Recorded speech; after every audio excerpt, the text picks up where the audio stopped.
lot of growth there, and they've got a lot of things that we didn't have when I was growing up. Same here. I mean, this facility alone, we didn't have this. This is pretty new, and so as far as I think that the the council members from each tribe, I mean, as you know, they rotate out. They do the best that they can to, for their people. They love their people. They're and they don't get on there because it's ooh, I'm a council member. They have a lot of love for them, and I haven't met any council member that hasn't on both reservations. These people, even after they leave council, they're usually out in the community still trying to do their best what they can, um, and so that's all I can say as far as that. The Menominee tribe, from what I saw, they've got this big new beautiful school that's um, been put in place, and I think there's supposed to be some additions put onto that. The high school? That's yes. Yeah. When I went to high school there, it was a lot different. But we had what we needed. They taught trades and things like that. A lot of it was based around the logging. I mean, if you go, you had to have seen the beautiful trees coming up 55. They know how to take care of their forests. Yeah, but I stopped like 8 times on the way. That Look at river? the stream. Yeah, that river's amazing. If you can, are you just going back down that way on the way out? Smoky Falls, stop there. It's gorgeous. Smoky Falls. Yeah, there'll be a big yellow sign pointing out. If it's cleared out, it should be. It's beautiful. But yeah, the trees, I mean, they really know how to take care of the forest. You don't see trees like that No. everywhere. Right. It's like untouched. It's Yeah. amazing. If I could, I wanted to ask you, just hearing you speak on your experience, of course, going amongst the tribes and everything else. I've been on plenty of reservations. I've been to Lakota, I've been to from here to Pine Ridge to, down to Arizona. And there's a growing issue on the drug abuse in many reservations. I just want to know, your thoughts on that, your opinion, and what you have seen, you personally being a tribal member, seeing it firsthand. What is the experiences that you have seen amongst, your own people, and their experiences? I want to know, your firsthand experience. Well, I can speak to the fact that as Forest County Potawatomi tribal member, our youth are targeted. And it's because at one point in time, which was actually within a year ago, we were the per capitas went into a trust. And then they were given this at the age of 18. That's what happened with me too. But I was raised on the Menominee tribe, so I never seen this kind of money before. And it was handed to me, and I made a lot of mistakes. So what our council is trying to do was, fix those things there, put out all kinds of different classes and things like that. But that was something that I've seen and family members. I've seen that this happen too, and we're all basically like one big family. So, and it's small, so you see these things happening, but to me, they were targeted. Friends who maybe been addicted to drugs, and knowing this one's turning 18 or whatever, and going over there and trying to get them addicted to drugs because they want somebody to take care of their addiction. So things like that. As far as on the Menominee reservation, I don't know. I think it's because majority of Native American communities are low poverty. Right. And so it's, needs to make money. And not only that, but I think that it's not necessarily the people, it's outside people coming into the community as well, where they know that there's money to be made. And so, there's that too. But I think a lot of it is just, people going outside of the community, moving away, realizing how hard it was, and then those things, falling back to the reservation. In my opinion, that's what I've seen. Okay. Bearing on that as well, you speaking on community, do you feel like the community has to be strengthened in a way, or there's something we as natives have to do amongst each other to kind of build back that family aspect, like you were speaking on? Because it seems to like that has gone away, not only tribe amongst tribe, but just even within their own selves, even just amongst the Menominee. I can't speak as far as the Potawatomi, but do you feel like that aspect has been lost and we have to try to regain that? Or, in your opinion, what do you think? I think it's a bit of both. I think that our culture, our language, all of that needs to be strengthened, which I know that our community has been putting a lot of different events out there. There have been a lot more walks going on. There have been more community events. I mean, across the board. I haven't seen what Menominee has been doing. I know that things aren't getting any better, so it takes everybody to be involved in that. Another thing too is we don't have our own police department, so You don't? we don't.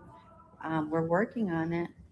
As far as I know, from what I've heard, we're working on it. And so there's the Menominee tribe, I know that they have a police department. So as far as the community, I think that everybody has to say, enough's enough, and it takes everyone. If you see something, say something. So Absolutely. If I could go ahead, and speaking on the communities, there is a contrast between the Potawatomi and the Menominee communities. What do you think is the biggest thing that keeps both communities from joining together and making one solid community and using each other as resources to strengthen each other instead of having that division that's there? What do you think, and what do you think is the driving force that keeps the community separate instead of coming together as one to help each other and be more of a solid force?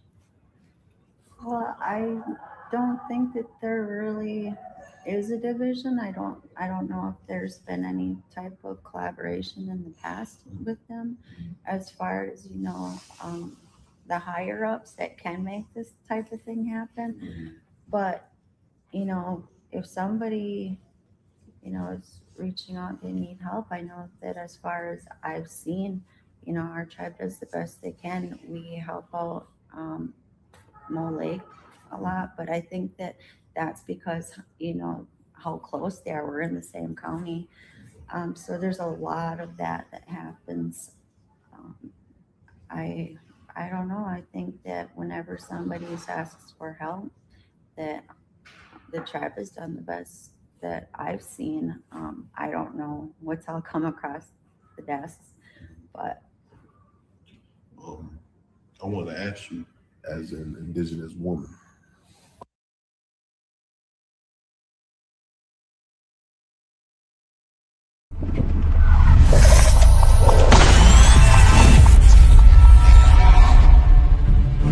you're a black Marine or a black whatever in the white man's military, that make them want to kill you more. Like when they see the uniform on you, they get an extra disdain for you. You know what I'm saying? Because they don't understand why in the hell do you want to fight for them. Care them enough about your trials and tribulations, the things that you suffered through, and how to get out of that. That's your history. You don't need a white man to have no remembrances for it. Yeah, you chastise the child too hard, or you create trauma. Yeah. If you don't say nothing to the child, then you making them soft. That's it. You know what I'm saying? Like, it ain't no way for a black man to be right even when he is in that. White people that's out there that want to help black and Hispanic people, the best thing you can do is just leave us the hell alone. They are all against you. They all want to destroy you, and the ultimate goal of all of them is to put you back into slavery and subjection. Real Nigga University in 5, 4, 3, 2. Let's get it. 1.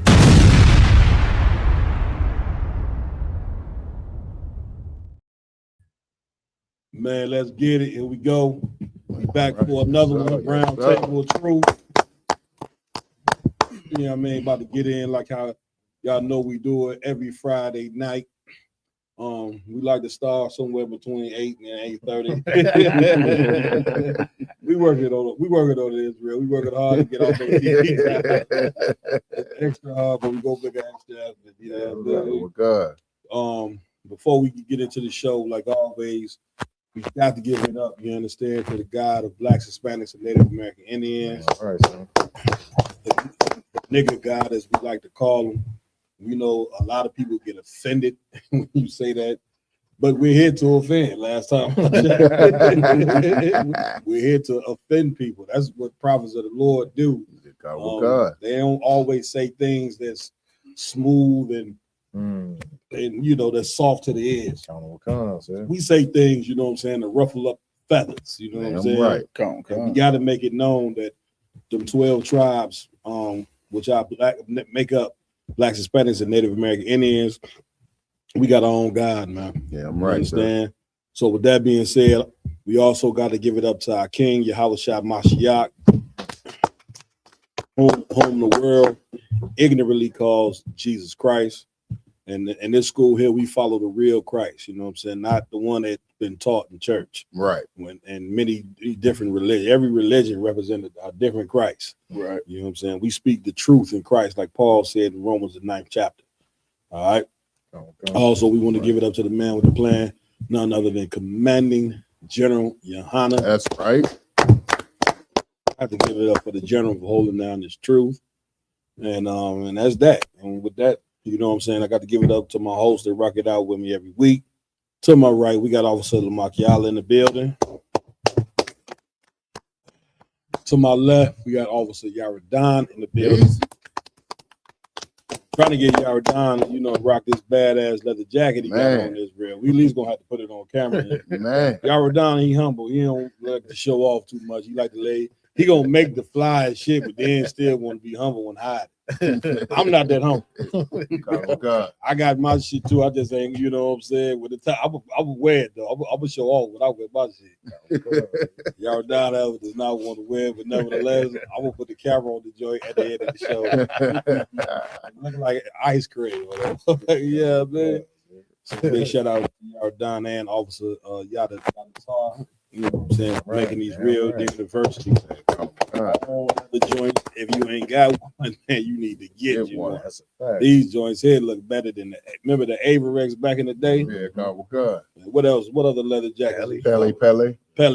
I mean, this trump Pele and Averex. We're gonna have all Black, Hispanic, and Native Indian men rocking these joints before it's over. Yeah, I'm right. You get my point. All right. Also, I want to give it up to Officer Iwalam Gabar. Brother did a hell of a job, you know what I'm saying, down there this week. Of course, we just came from Passover. Brother did a hell of a job on security, you know, him as well as many other brothers, you know what I'm saying, that held that joint down. We'll talk with him about that in a few. But we also got to give it up to Officer Mayad.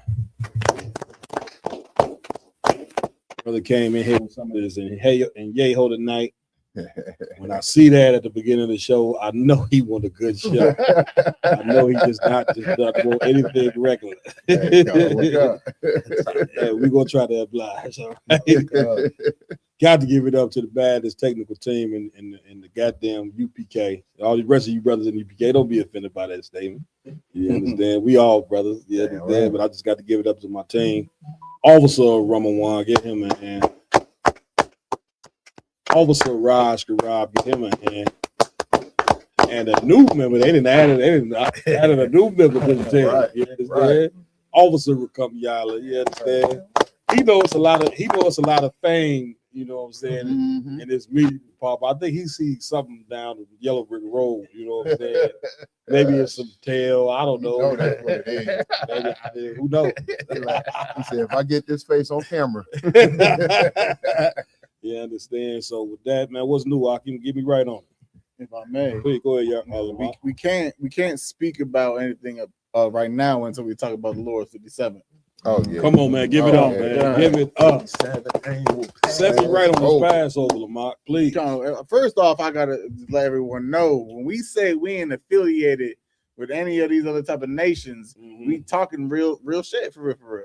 That's a fact. You understand? We had that Hamite, I believe he's a Hamite, and that white girl tried to infiltrate our business. That's it. You understand? They got escorted out real abruptly. You understand? They thought they could call their partners, and their partners were gonna come do something. Right. And then they partners that they called came and kissed our boots. I looked on Facebook. I said, "What the hell is this, man?" I seen them carrying him out off his feet. Two brothers at his shoulder and two brothers at his ankle. Y'all done? If I could, Please. sir, the one video that's the funniest is where he like, yeah, the only reason why I let y'all carry me out like that because I ain't want to tell this whole thing. We appreciate you. Right. We appreciate you, you know what I'm saying, making that type of statement. But that was just one thing that happened at the Passover, man. Let's go day by day. You know what I mean? First and foremost, we kicked it off, you know what I'm saying, with the lamb slaughter. How did that go? I wasn't there for that. Any you brothers there? Go ahead, y'all done. Yeah, the lamb slaughter was excellent. You know what I'm saying? Ton of brothers out and sisters participating. I want to give a big shout out to one of my highlights, you know what I'm saying, of the Passover week, you know what I'm saying, the sister Nadia, you know what I'm saying, from Tennessee, you know what I'm saying? Huh? She cooked? She beat cancer. Sister beat cancer. Give it up. Yes, she did. Yeah, sister was up in there hugging all up on my brothers, loving up on Israel, man. Damn right. It was just a pleasure seeing the sister, man. That's right. And, you know what I'm saying? So that was one of my highlights. Man, come on, man. Right. Give it up. You know what I'm saying? Come on, Lamar Gallo. Come. Like, of course, that's one of the most beautiful things in the world to hear. Going on and talking about the kickoff, which would be the slaughter. Yeah. I was talking to Doc. Okay. You know what I'm saying? He's the one usually handles all like the lamb slaughter and stuff like that, the unleavened bread and everything, the cooking. Yeah. And he told me when we were on the phone that he said this is the biggest turnaround they've had for the slaughter overall. He said when they counted the amount of people that came through, it was 600 individuals that came to the first day just for the slaughter of the lamb. Damn. Give it up. This nation is growing. That's my point. And let me tell you something. That's why I just made the Facebook post. You know, we want to worry about not quantity. You know what I'm saying? You want to worry about quality of people, you know what I'm saying, before quantity. What I mean by that is when you grow in these camps, man, get you a solid core of men, a solid core of sisters. Don't worry about having too many people. That'll come. You know what I'm saying? So, and that's with this nation as well. Get you a solid core, and then you build from there. How do we know? Christ is the cornerstone, you know what I'm saying, of what we believe and what we follow. That's right. You know what I'm saying? Is what he taught is the reason why these schools are so strong. Because you don't build a school, you know what I'm saying, just with brick and mortar. You build schools with the people. That's right. right. The way that you build schools with the people is about what you teach them. It's the most important thing about Christ, you know what I'm saying, is the legacy that he left. Yes, sir. You know what I'm saying? That legacy that he left. And as any man, it's important the legacy that you leave. You know what I'm saying? You can either leave with leave a legacy of a sound name, or you can leave a legacy of a horrible name. Right. You know what I'm saying? Which a brother we're gonna talk about in here tonight. He left the legacy, you know what I'm saying, of being a goddamn child molester. Mhm. See what I'm saying? Mhm. We're gonna talk about it and we're gonna address it. You see what I'm saying? Damn right. Christ sir. left one hell of a name, and because he left that name and the legacy that he left, Commander General Hanna was able to study Christ and build off of what Christ left was written of Christ in the scriptures. And then he went and taught the generals taught the captains, and so on and so forth. And before you know it, you know what I'm saying, this nation is going to be strong. So the numbers going to come. You brothers out there, you got camps, you got 2 or 3 brothers, cool. Work with them brothers. You know what I'm saying? Make sure your team is strong. God, make sure your foundation is straight. And before you know it, man, you have a big body of brothers and a big body of sisters in there. You know what I'm saying? But don't worry about that right now. You get my point. And again, man, this Passover was an amazing, man. Again, 57th annual down there in Houston, Texas. I will be remiss if I didn't give it up to Captain Yatazak. Damn right. I don't want to go out over also Captain Kahuntham Yard, you know what I'm saying? Right. And Captain Yard, we got to go in order, you know what I'm saying? Them brothers did a hell of a job hosting the 57th annual. And like you said, the first day I heard the lamb of the slaughter was good. They were slaughtering the lambs and everything like that. And then what else did they do with that lamb started kickoff? I know they had something else. You ever done? You know, at the end of the night, you know, we had round table truth, you know what I'm saying? Yeah, that's right. Across the line radio. That's it. You know what I'm saying? And let a Hebrew speak, you know what I'm saying? Damn right. That first date, I want to get to that first event. Did they do the 3 point? Who did they say who won the 3-point? I know they had a 3-point. From Atlanta, I can't think of the brother's name offhand, but the brother is from Atlanta, Salagi. I'll skip right over, brother. Go ahead. I don't know the brother's name, but I just want to, of course, before we move on from the kickoff to the slaughter, you know, to give a big shout out to Captain 13,000 Akada Barayan. Damn right. Give it up. Give it up. Yes, indeed. He hold that joint down every He the real butcher. Yeah, I'm talking about Benny Butcher coming. Captain Cod is a real butcher. Blood, you know, all on his hands, blood on his apron. He doing some real butchering. You get my point, which is heavy because that's part of our culture. The scriptures say, you know what I'm saying, rehearse the righteous acts. Right. And let me tell you something. That's the best thing that we can do is Black Hispanics and Native American Indians is get a hold of our culture that we lost during slavery.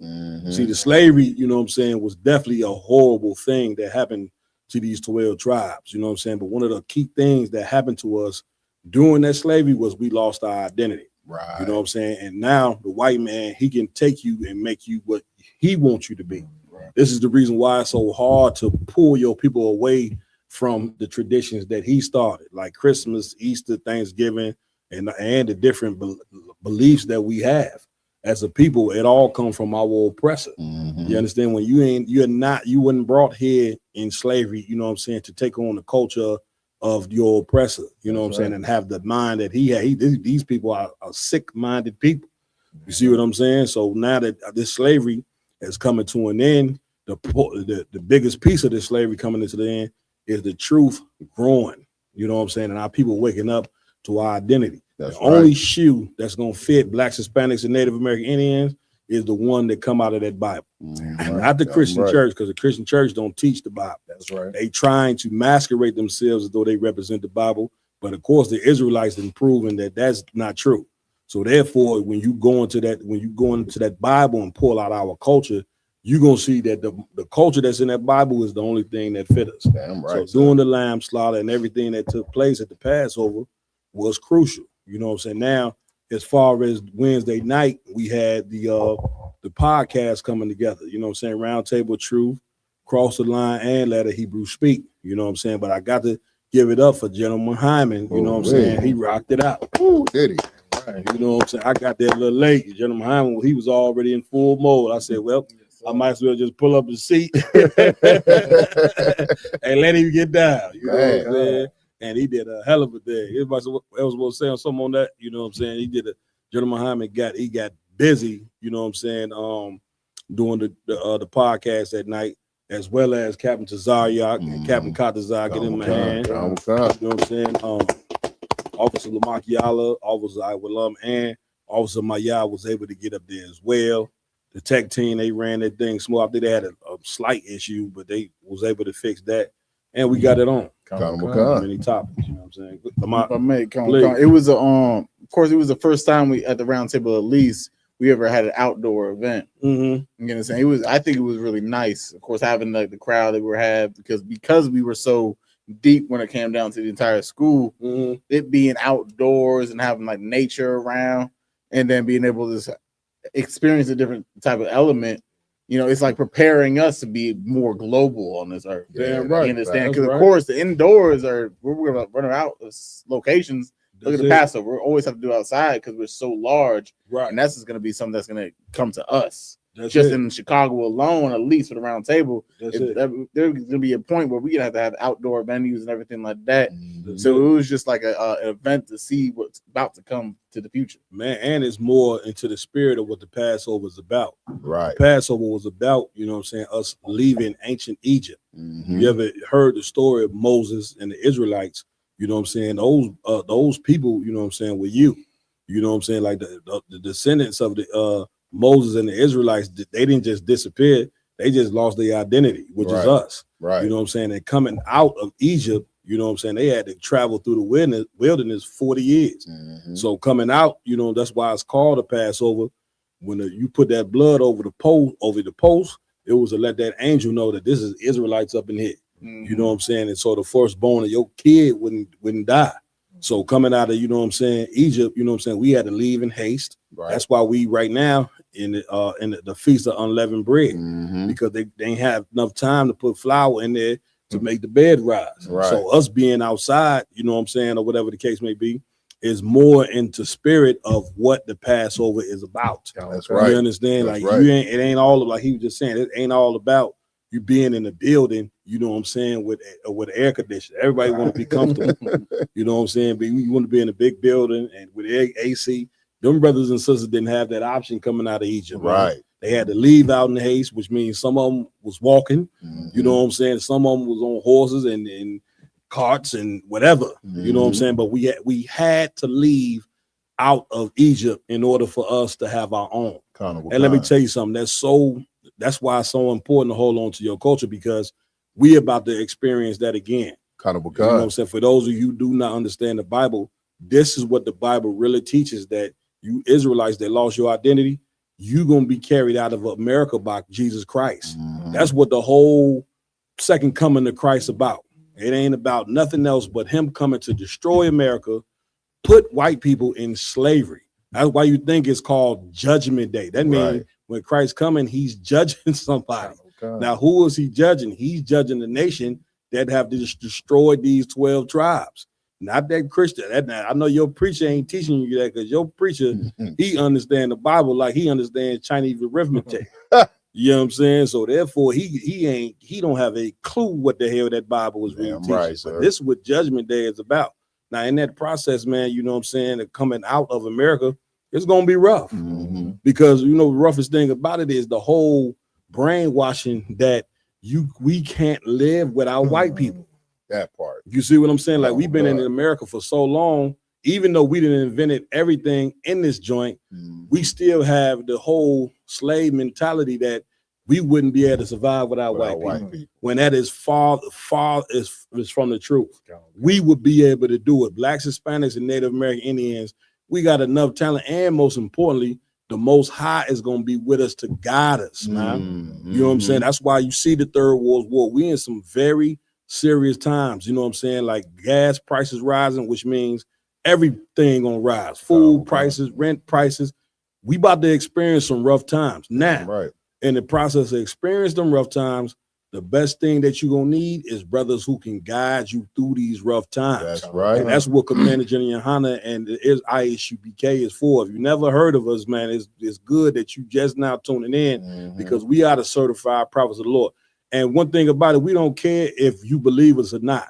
You will see in the long run, everything that we say is coming to pass. Damn right, sir. Y'all done? Hey, Cat, what's so heavy about what you're saying, sir, is when it comes down to it, it's going to take some uncomfortability, you know what I'm saying, for us to get to where we need to be. You know what I'm saying? We have made, as Blacks, Hispanics, and Native Indians, we have made ourselves comfortable in an uncomfortable state. You know what I'm saying? Being a second-class citizen under anybody, you know what I'm saying, you should be uncomfortable. Mm-hmm. But we've been here and been under this, you know, authority so long, we've made ourselves comfortable, just like how you see a brother, you know what I'm saying, make himself comfortable in the prison cell. Right. You know what I'm saying? That's you know, right.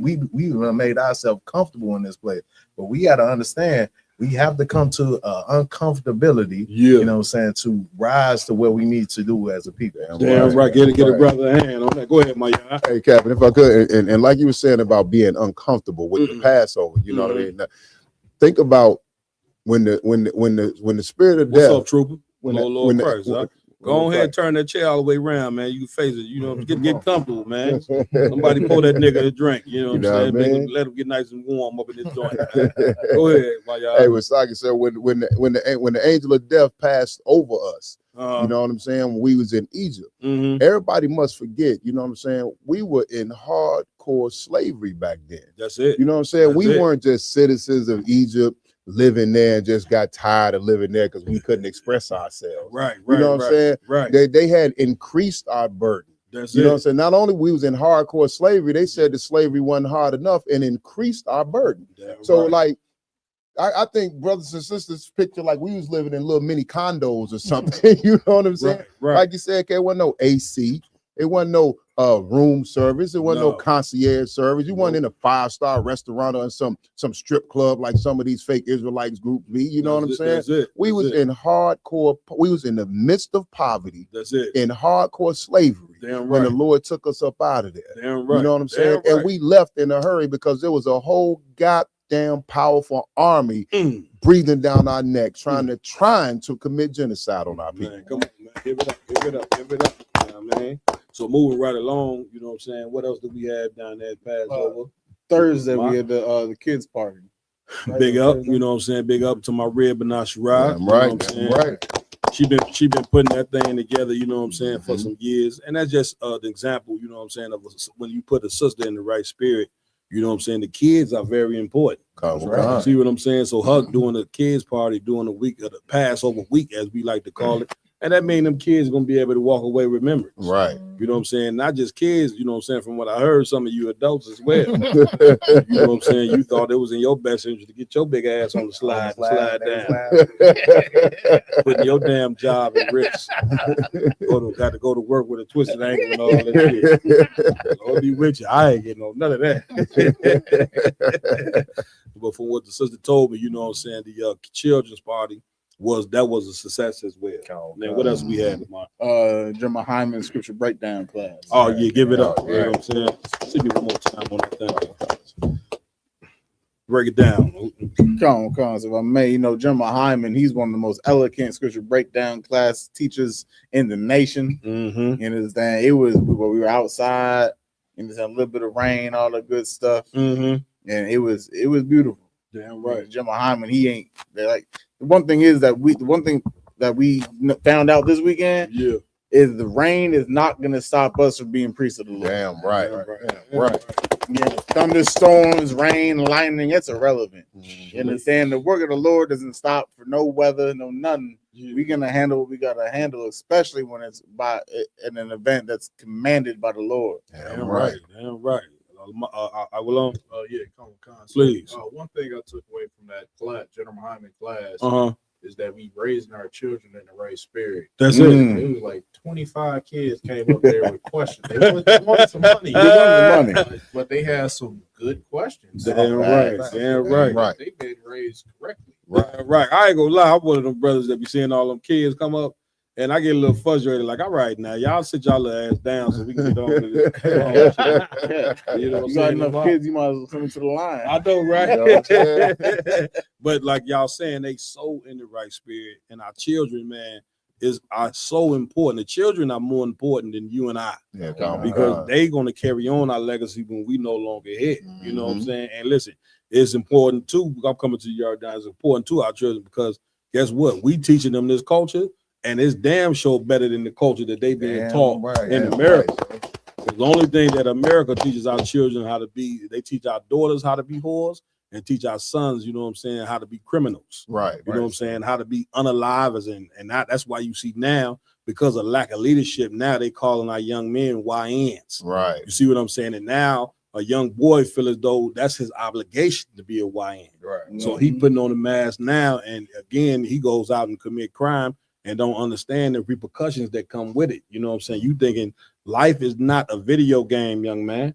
You know what I'm saying? It's a place, you know what I'm saying, you're going to end up from not being led properly, which is why it's important that you brothers in the ISUPK continue to push this truth. Damn right. You know what I'm saying? Continue to do the job that Christ wants you to do, because it was our job to go out there and get every young Black, Hispanic, young male that we can, Native Indian that we can. Damn because right. when we get them, you know what we're going to do with them. We're going to raise them up to be men. Right. You want to know why these Black, Hispanic, and Native Indian young boys, when they grow to be men, they ain't quite men? It's because the leadership have failed at the job. That's right. And not only did these religious leaders and these sports figures and all these failed at the job and everything like that, they don't charge themselves, you know what I'm saying, for failing. And if you're going to fix the problem, you have to charge yourself, you know what I'm saying, for the mess up. That's right. Y'all done? Come on.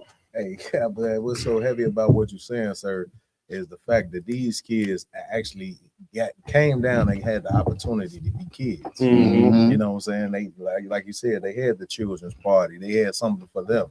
You know what I'm saying?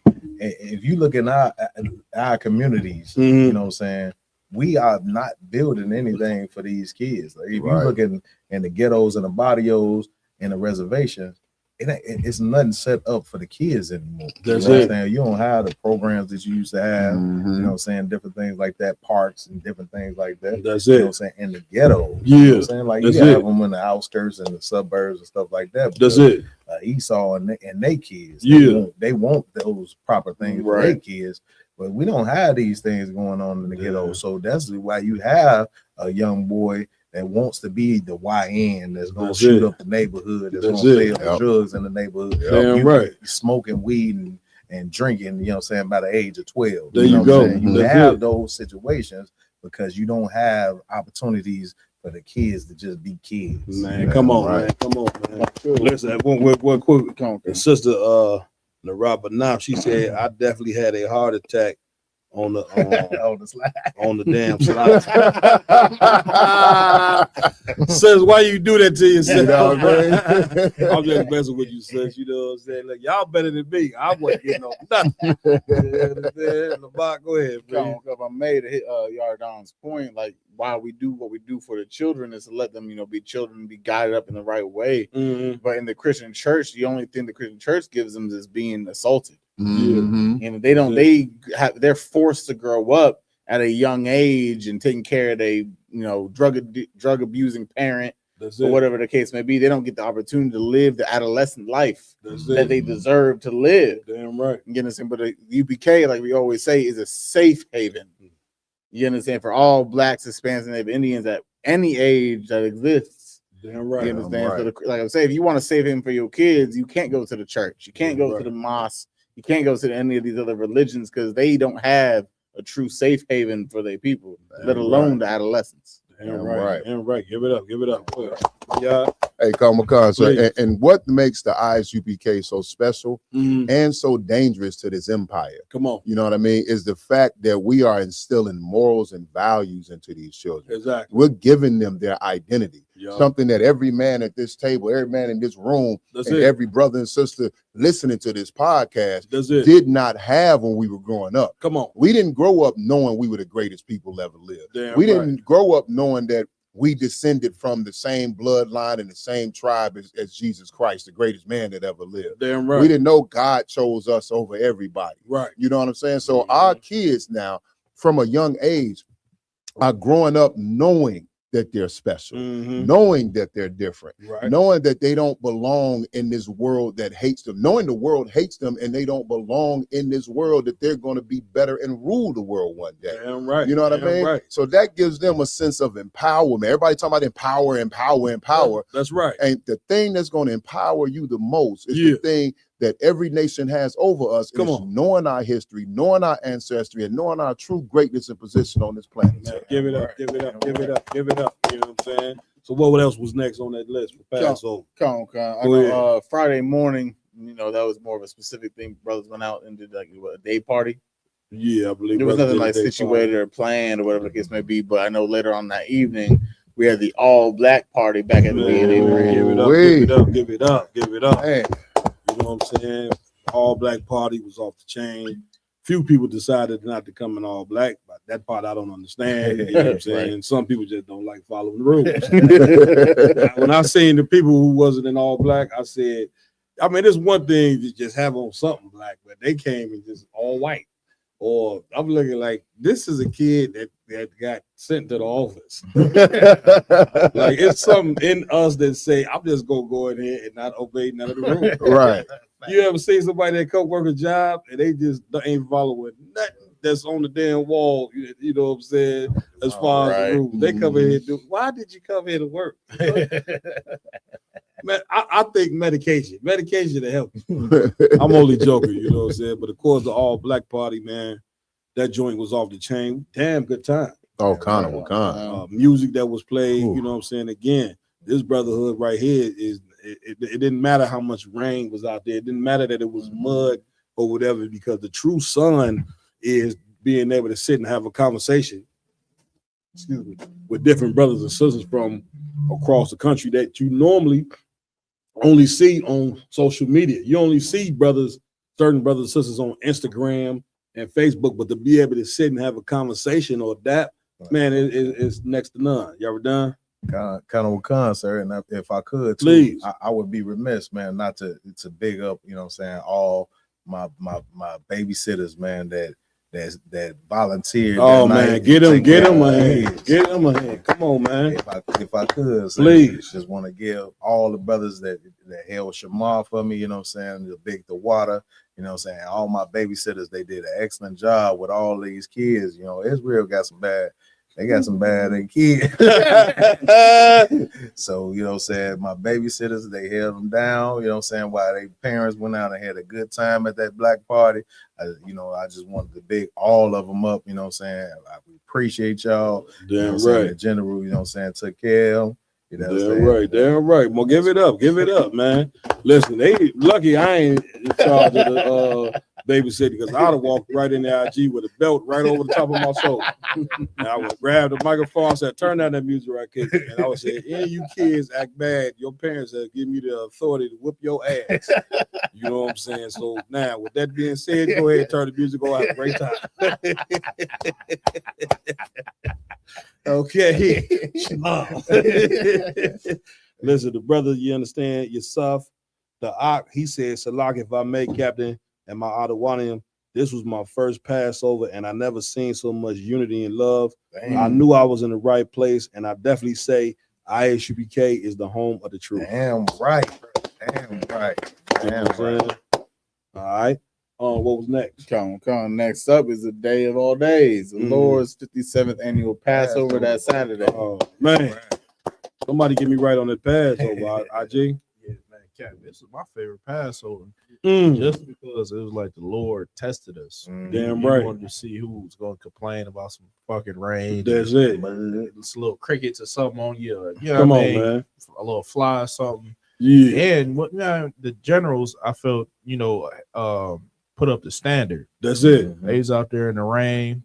Nasty Nate, he would call it quit and said, okay, we're gonna cancel this. And they said the prayers in the rain. Damn every right. goddamn prayer. Damn right. Big shout out to Captain Osh, Shapari. You know what I'm saying? I mean, he was doing them prayers, man. You know what I'm saying? You would have thought the Most High was doing the damn prayer. Right. Listen, he gets authoritative on that mic. Stand up for the prayer. Turn to the east, to the right. He don't be playing. Go, you was gonna say something? If I could. Good, go ahead. You know I gotta give a big up to General Mayaki Allah too, man. Damn right.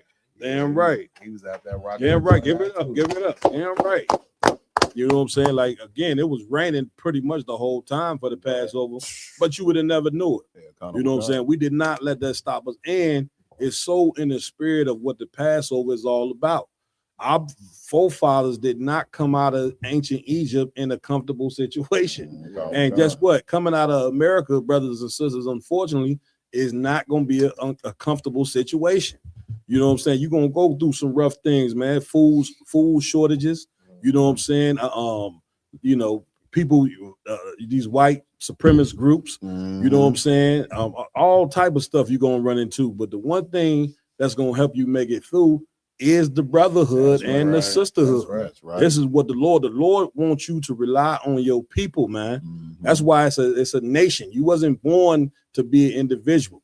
You know, a lot of people get taught that, and because when you teach people that, this is what make a person selfish. Right. This is what make a person not want to share, you know what I'm saying, with their brothers and sisters when they have something. Right. You know what I'm saying? That'll make a cat who a billionaire, you know what I'm saying, get on national TV and say, yeah, I had a family member ask me for $5,000. I looked at him and told him it don't work like that. Right. You know what I'm saying? And you a goddamn billionaire.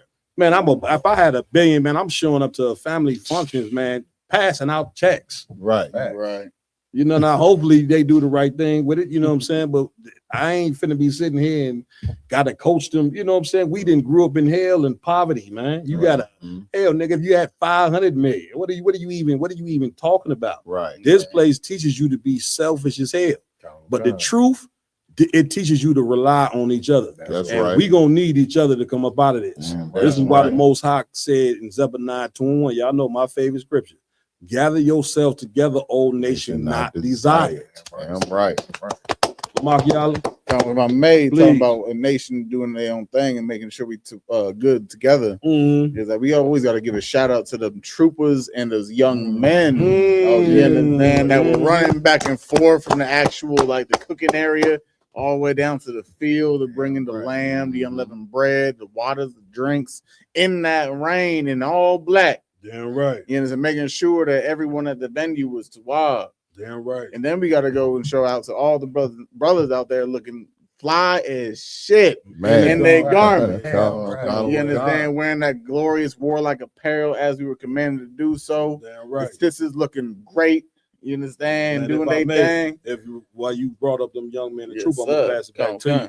Man, they said Officer Rakam Yale. Now he just an officer of 50. They said, man, he was acting like he was a 13 shield general. I saw it. You understand? The nigga just got off of 50 like a month ago. You know what I mean? They said he was at the damn Passover, conducted brothers. You know what I'm saying? Y'all get over here. He was going like Tazan. Look, y'all line up. He had niggas moving and shit. I seen him too. I seen him at the table. I said, what the hell is this nigga doing? This nigga directed him like he a quarterback out there. You hear me? But what you said was so on point, man. Them garments and them sisters in them beautiful dresses, man. You understand? Like, ain't nothing more beautiful than a black and Hispanic woman, man, that is able to crush the dress code that America then taught them, man, which is covering up your ass, man. Especially when you got a man. Listen, sis, I don't want to see your cleavage, man. Right. You get my point? I don't want to see your stomach. I don't want to see you wearing some tight, looking at your behind, especially when you got a man. Right. Now, when you ain't got no man, I look at you and say, well, maybe I can fix that. Brothers always think they can fix it. Right. They look at the sister and say, yeah, she ain't dressed probably, but I think I can go ahead. She's give me right over that. Okay. You gotta stop that. No doubt. Later on this, I should have known better. Yeah, you understand? But the brothers wearing glorious garments, man. And it ain't just these brothers ain't just wearing the garments. These brothers are the garments. Yeah, right. You understand? Meaning we ain't just dressing like men and women of the Lord. We are men and women of the Lord. Right. You understand? Right. Like it's one thing to dress nice, it's another thing to have the morals to go with the dress code. You get my point? Don't be a sister to where you dress it nice, but really you a whore behind closed doors. Right. Don't be a brother that put on a garment, but really you a drug addict behind closed doors.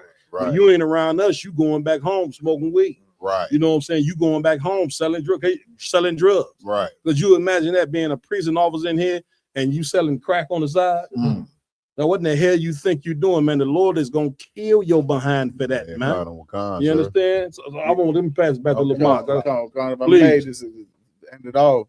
The brothers and sisters I know, I talked to the doctor as well when it came down to like the cooking and everything like that. He said before we even got there, he had the brothers out there and the sisters out there on 12-hour shifts. Dang. To make the unleavened bread and to help with the lamb and stuff like that. Big shout out to all you brothers and sisters that work 12-hour shift just to make sure that your brothers and sisters can eat. Damn, go ahead, I gotta let y'all know out there that put their foot in the food. It was fantastic. The lamb was on point. The unleavened bread was great. You understand? Says the doc under Commander Hunter, y'all did y'all thing this year for the Lord's 57. I'm gonna tell you, man, and it's just me personally. You know what I'm saying? That lamb was probably the best tasting lamb I've tasted. It was. I've been to quite a few Passover. I'm about 15 years in the game. I'd have been. And brother, that lamb there, I don't want to disrespect nobody else who made lamb, but that there, the seasoning that they did with that lamb there, yes, sir. Brother, it was on and popping with that lamb. Go ahead, Bree. If I could, sir, the just like you were saying, the brotherhood was excellent and on point as well. Damn right. You know what I'm saying? Damn right. Like, you know, for anybody that was in any event, you know what I'm saying, they lost anything, you know what I'm saying? They was, you know what I'm saying, they had a lost and found joint, you know what I'm saying? Like, because my rib, you know what I'm saying, she had lost our baby bag and stuff like that. Brother said that boy on point for the next event, you know what I'm saying? Like, this is what real brotherhood and sisterhood is about. That's it. Coming together and showing love to your people. That's it. Damn right. Ain't about getting over on nobody. You right. know what I'm saying? Everybody out there having a great time. That's it. Showing brotherhood and sisterhood in this place. And that's what the Most High, you know what I'm saying, is teaching us about all of these. Damn right. Give it up. Give it up. Give it up. And what else was it, Lamont? Come on. We go to the last day, final day on Sunday. We ended it off on a heavy note. That we're still in the midst of is a feast of unleavened bread. Damn right. Give it up. Give it up. I would probably let anyone expound on this. This is my eyes topic. I will get and once again, sir, you know what I'm saying? This Passover was a little special because like I said, our resolve really got tested. Damn you know right. what I'm saying? With That's that right. weather. That's it. You know what I mean? A lot of brothers and sisters would have packed it up because of the rain. You know what I'm saying? But we persevered through that. You know what I'm saying? That's right. For the Passover, for the Feast of Unleavened Bread. And what's so heavy about it, like it's so spiritual because you know what I'm saying? It's the Feast of Unleavened Bread is about sacrifice. That's it. You know what I'm saying? That's it. Because like I said, we're in the midst of it right now. Brothers have not had in this empire had anything with any leaven in it or rising agent in it. Everything got baking soda, baking powder, yeast. You know what I'm saying? That's right. We reading ingredients. We going through whole lists. We in the grocery store taking 5 hours to shop. You know what I'm saying? No doubt. But no doubt. It's so heavy and spiritual because this shows our dedication to the Lord and bringing our nation back. Damn you know what I'm saying? And the Feast of Unleavened Bread, man, and nobody wanted to leave. You know what I'm saying? That's it. Like we did the ceremony. The ceremony was great. Commander General Yohana and you know, Captain Ashaparium and Captain Zanayah. Yep. They rocked it out. Commander General Yohana came and just completely blazed it. Man, listen, leaving the Passover, it remind me of back in the day when you go over your cousin's crib and have a great time, and then come Sunday, you know it's time. You know your parents are finna come pick you up to go home. You damn near want to cry. You know what I'm saying? That's how it be towards the end. You like, damn, this shit is over because as soon as it come, it gone. You know what I'm saying? Now again, we got other events coming up. We got cookouts coming up. You know what I'm saying? Of course, camp season is about to rock. You know what I mean? So it's gonna be plenty of other things that we're gonna be able to come together and again with these cookouts. I think the first cookout is gonna be Atlanta kicking it off. I believe Chicago, New York, Cali, and then Houston. Yes, sir. You know what I'm saying? So we got cookouts where we're going to be able to come together again and experience this ISUBK brotherhood.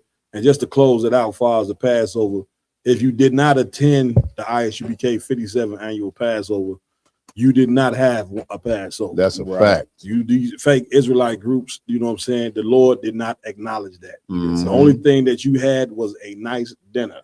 Facts. That's it. You get my point? You know what I'm saying? This thing is like the Bible says, one body. You know what I'm saying? We supposed to be in one. We not strong enough as a people to be having 12 different goddamn groups, man. Right. You know what I'm saying? Again, you want to bring that Christian confusion into the truth, and it's not going to work. Right. You know what I'm saying? The Lord is going to destroy that group and that camp that you in overnight, and you're going to be able to see.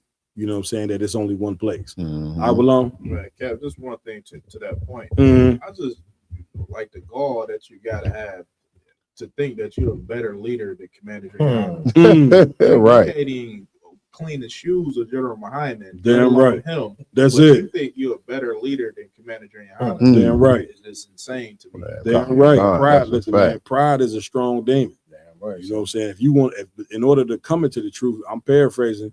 The scriptures say destruction come before pride cometh before destruction. Right. So a person who full of themselves, they can't submit to a righteous brother. If you can't submit under the authority of Commander Johnny, how the hell you think you're gonna submit under the authority of Christ? God. Paul said in the Bible, "Be ye followers of me, even as I am of Christ." So if you can't submit, you know what I'm saying, to the brother whom the Lord put in charge of this nation, then you ain't ready to serve Christ. Christ showed up today, you would be saying, that ain't the real Christ. Oh, wait. You would be doing like John the Baptist did, and you would look at Christ and say, "Are ye the one we supposed to be following?" Right. Christ will show up right now with 200 million angels, get out the chariot, you know what I'm saying, looking dreadful as hell, and you niggas will still look at him and say, "Are you the one?" Good night. Yeah, so Right. yeah, he the That's one. right. Wait, I'm gonna show you right now. We're gonna chop these heads off. Now, now you can see he the one. But your head get chopped off your dead body. Right. Come on, man. If I could, please, because I just said what he said. I also want to give a big shout out to Jeremiah Hyman for making himself available for counseling. You know, the entire weekend of the Passover. You know, put the 2, 3, 4, 5 hours out the side each day to make sure that he took care of all the individual needs of the brothers and sisters that might have some demons to eradicate them, so we can have the great event we had in itself. Damn right. So Jeremiah Hyman, we always got to give a big shout out to that brother. You know, one thing you didn't see was a bunch of arguing and fighting. And, right. You know, people getting cussing people out because they drunk.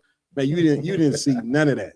Now, if you black or Hispanic, now when the last time you been to a family function or event where people wasn't arguing, cussing each other out? Right. Talk about thousands. We talking about thousands of people.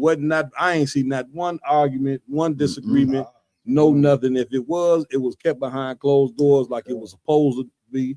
And like Lamarck said, the council was handled down there, or the council was gonna come after the event is over. But for the most part, everybody was in good behavior. Damn right, sir. Y'all know, y'all get for Thanksgiving, somebody getting an old bottle smacked over their head before the night is over. Right. But go ahead. So like I said, you being light on them about the old bottle. They pulling out pistols now. Right.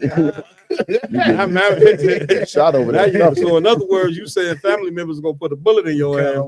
God. Damn, you can't even sit down for Christmas without getting a 45 caliber bullet in your ass. Right. You took too much stuff. Right. You ate too much. You didn't put in. That's the famous one right there. Right. You didn't put in on this. Take plates after you ain't even put in. Right. You do this every year. Man, you niggas, let me tell you something. Some of you niggas out here, you just got a rotten soul, man. If you make a ton of food, man, don't be sitting there watching who getting the plate, man. It mainly be you sisters, man, in that church, man. You sisters, you got a certain perfume you wear, and that hat, them hats you wearing, and when you put one of them monsters in charge of a Thanksgiving dinner, brother, look out. Look out. You know what I'm saying? So where we at? Con. We are gonna kick off with the first story of the week. And we're gonna go up, of course, into World War III. You know, saying he picked his specific topic he wanted to play out. Trump over here in Iran made a treaty, a peace treaty for a ceasefire, whatever the case may be. And Israel said, nah. They had their own plans. Man, listen. So, Ajib, you have anything to say on that? Yeah, cool. God. Please. So, bad cap. So pretty much, Trump, he wants to get out of this conflict. Israel don't want to end the conflict. That's it. So they own two totally different priorities. That's Israel want to conquer the Middle East. That's it. Trump wanted to, but he can't. Right. So he's trying to get up out of there. Yeah. He even was going to agree to Iran's terms. One of Iran's terms was that the United States can't have a presence in the Middle East. I mean, which is something that's huge. It's huge in the fact that, you know what I'm saying, the United States got a ton of them Middle Eastern countries where they got bases. You know what I'm saying? And they got bases. The United States got, y'all want to know what the United States doing over there is part of them ruling the world. And so that means they got army bases in a ton of Middle East countries. So if they pull out of there, pull them, get me right on this, IG, if they pull out of them countries, now you telling Saudi Arabia, Qatar, and a ton of them other countries that we're no longer going to protect you, you know what I'm saying, from Iran. Because what happens is, you know, with them Muslims out there, some of them is Sunni, and some of them is, what's the other one? Shiite. You know what I'm saying? So they're not gonna get along. So they didn't struck a deal with America to protect. Now, if America pulls out, you know what I'm saying, two things gonna happen. Them countries, you know what I'm saying, not gonna have no protection. And after a while, they're gonna stop, you know what I'm saying, trading in US dollars. And when they stop trading in US dollars, brothers and sisters, then guess what? That's gonna happen to the US economy. It's gonna get shaken pretty bad. You know what I'm saying? Which means we're gonna be starting, you're gonna look up and you're gonna start to see people, more and more people standing in free food lines. You get my point? Again, you know what I'm saying? These things are inevitable to happen anyway, because the Most High is bringing down the American empire for all the evil that it has done for centuries. This place has got to get judged. The Lord said it in the Bible that He's going to judge America the same way He judged Egypt, with plagues. Remember, Moses kept going back into Pharaoh, and Pharaoh's heart kept getting hardened. You know what I'm saying? But the Lord know that He had to do this, you know what I'm saying, to Egypt in order for them to understand that He had to let them Israelites go. And guess what? The Lord gonna do the same thing with America, because they decided that they was gonna build an empire based off ancient Egypt. So if they pull out of the Middle East, man, look out. This this place gonna get shaken. You understand? Go ahead, IG. Yeah, Count Khan. So you hit it on the nail. Yeah. So right now we got what's going on in Lebanon and Israel. Okay, let's play it. 200 people dead, more than 1,100 people wounded. There is the announcement of the ceasefire, and it gave a lot of hope for everyone, but nobody expected that the huge bombing campaign, 100 targets in 10 minutes, they said, but it was a nightmare. Different neighborhoods in Beirut were hit by heavy bombs. Loud explosion could be heard everywhere, and smoke rose up and from all sides. Blood everywhere, smoke everywhere, fire everywhere, rubbles, dust, everything. Several of the strikes were hit in a busy, commercial and densely populated location without warning. The situation is depressive, sad. People were trying to run away, but where? You know, they were run away from this. They were bombing. You know, Go ahead, IG. Go ahead. God. So, Cap, the lady was breaking down. She was saying that the people of Lebanon, when they heard that it was a ceasefire, that everybody was happy. Right. And then 10 minutes later, Israel announced a bombing campaign. That's it. Bombing everything in Lebanon. Where does that scripture say, you know what I'm saying, that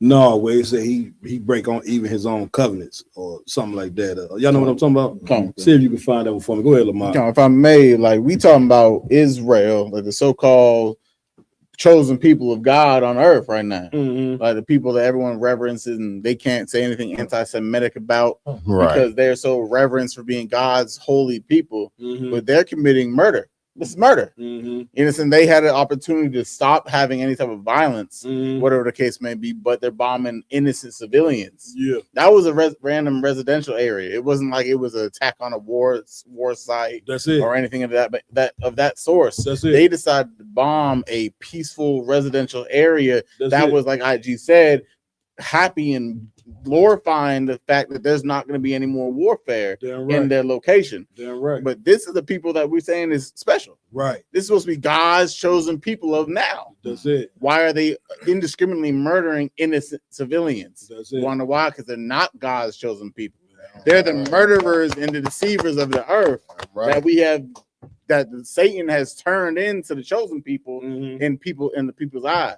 And let me say this, it also goes to show that the United States, you know what I'm saying, and the Israelis are not on the same page. Right. You get what I'm saying? Is that America keep talking about ceasefire, and the Israelis ain't agreeing with none of that. You see what I'm saying? And so therefore they going on bombing, you know what I'm saying, as normal. Again, those people, those Israelis, they are not the real Israelites, man. Right. Those people are diabolical. They ain't no different from any form of white people. Right. And the best gift, I don't even say gift, but the best the characteristic of the white man is to just murder everything. You know what I'm saying? You don't know what it's like, you know what I'm saying, to, you know, like the lady was just saying, she said people waking up trying to run somewhere, and she said, where you gonna run? Right. You know what I'm saying? Is you wake up, there's rubble outside, there's blood and guts every goddamn where. And let me tell you something, that's coming to America very soon.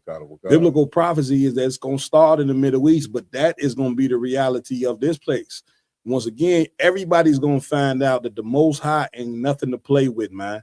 The Lord is coming to judge this earth because of all the wickedness that takes place in this joint.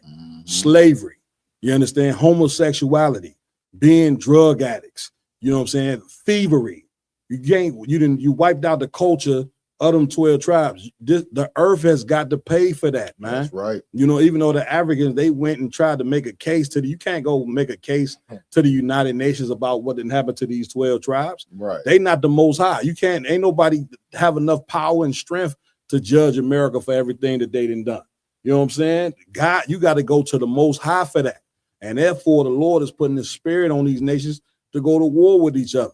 And you're going to learn. You one day in America, you're going to imagine just you go to sleep at night, you wake up and all the buildings is stones is turned over. Yeah, houses, you grew up and you look in your neighborhood, all the houses is destroyed because bombs being dropped. You seeing your neighbor's body parts all on the ground. Then you're going to understand how serious the Most High is about his rules being done here in the earth. Right. You understand? I will on. Please. To your point, Cap.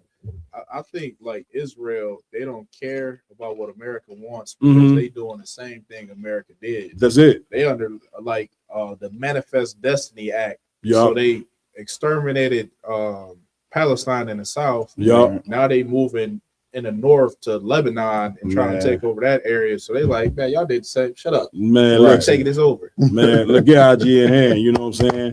What IG is saying is so heavy because, like you say, they following the same script that the United States follow.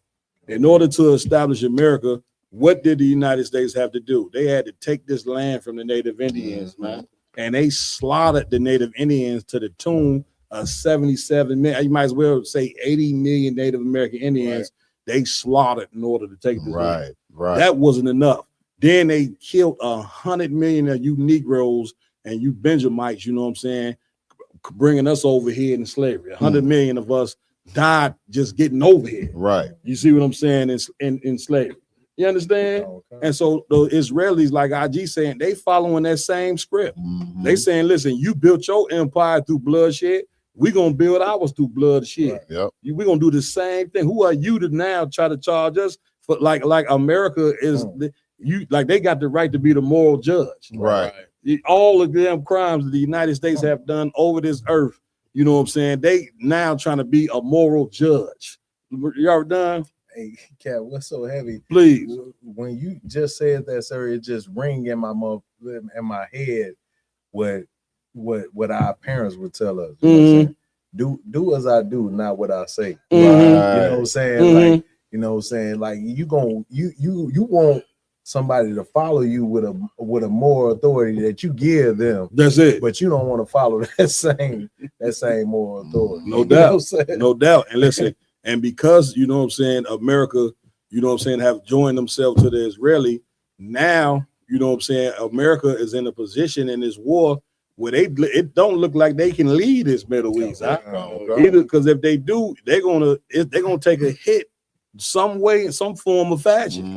Economically, you know what I'm saying, as far as these countries gonna stop looking at America like the world's #1 superpower. Right. They're gonna say, damn, you done came over here and let Iran whip that ass. Oh my God. I mean, it just does not look good. You got that scripture, IG?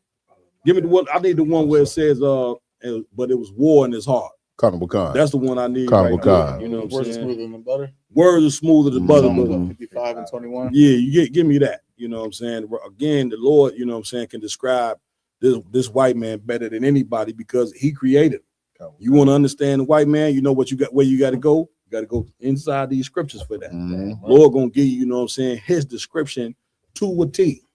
You gonna let me know when one of y'all got it, man. I got it, sir. Read what you got, my y'all. Carnival Con. This is the go. book of Psalms, chapter 55 and verse 21. Come on. That's like it, sir. So start at verse 20. Mm-hmm. He had put forth his hands against such as be at peace with He him. did what? Put forth his hands against such as be at peace with him. Listen, over in that Middle East, them damn Arabs wasn't messing with the damn Israelis. But yet there's some in the white man that just he can't sit still. It's in him, you know what I'm saying, to where he got to just go ahead and gobble up the earth. Read. He had broken his covenant. He had did what? Broken his covenant. America telling them ceasefire. Meanwhile, the Israelis still bombing. Right. You get my point. And now again, you know what I'm saying, we could tell the them Arabs better than anybody that you can't make no covenant with white people. Right. They made 170 covenants with the Native Indians and didn't keep one. They made covenants with you Negroes, you know what I'm saying, and didn't keep them. They made you feel like you was a citizen in the Constitution, you know what I'm saying. Then you had to go for 100 years and find out that you wasn't a citizen. And then in 63 or 64, you came up with the Civil Rights Act, and Martin Luther King got up there and said free at last. Right. Now, why did he say that? Because during the Constitution, you wasn't free. Right. You understand? You went through black codes, Jim Crow, all these different things, you know what I'm saying? Because the white man never have intentions of treating you like a citizen or giving you citizenship. That's right. Keep reading. Verse 21. Come on. The words of his mouth was smoother than butter. Brother, his mouth are what? Smoother than butter. They always talking about that peace crap, you know what I'm saying? Let's sign a deal, this, that, never. But the white man doesn't have any intentions on keeping a peace treaty deal with nobody.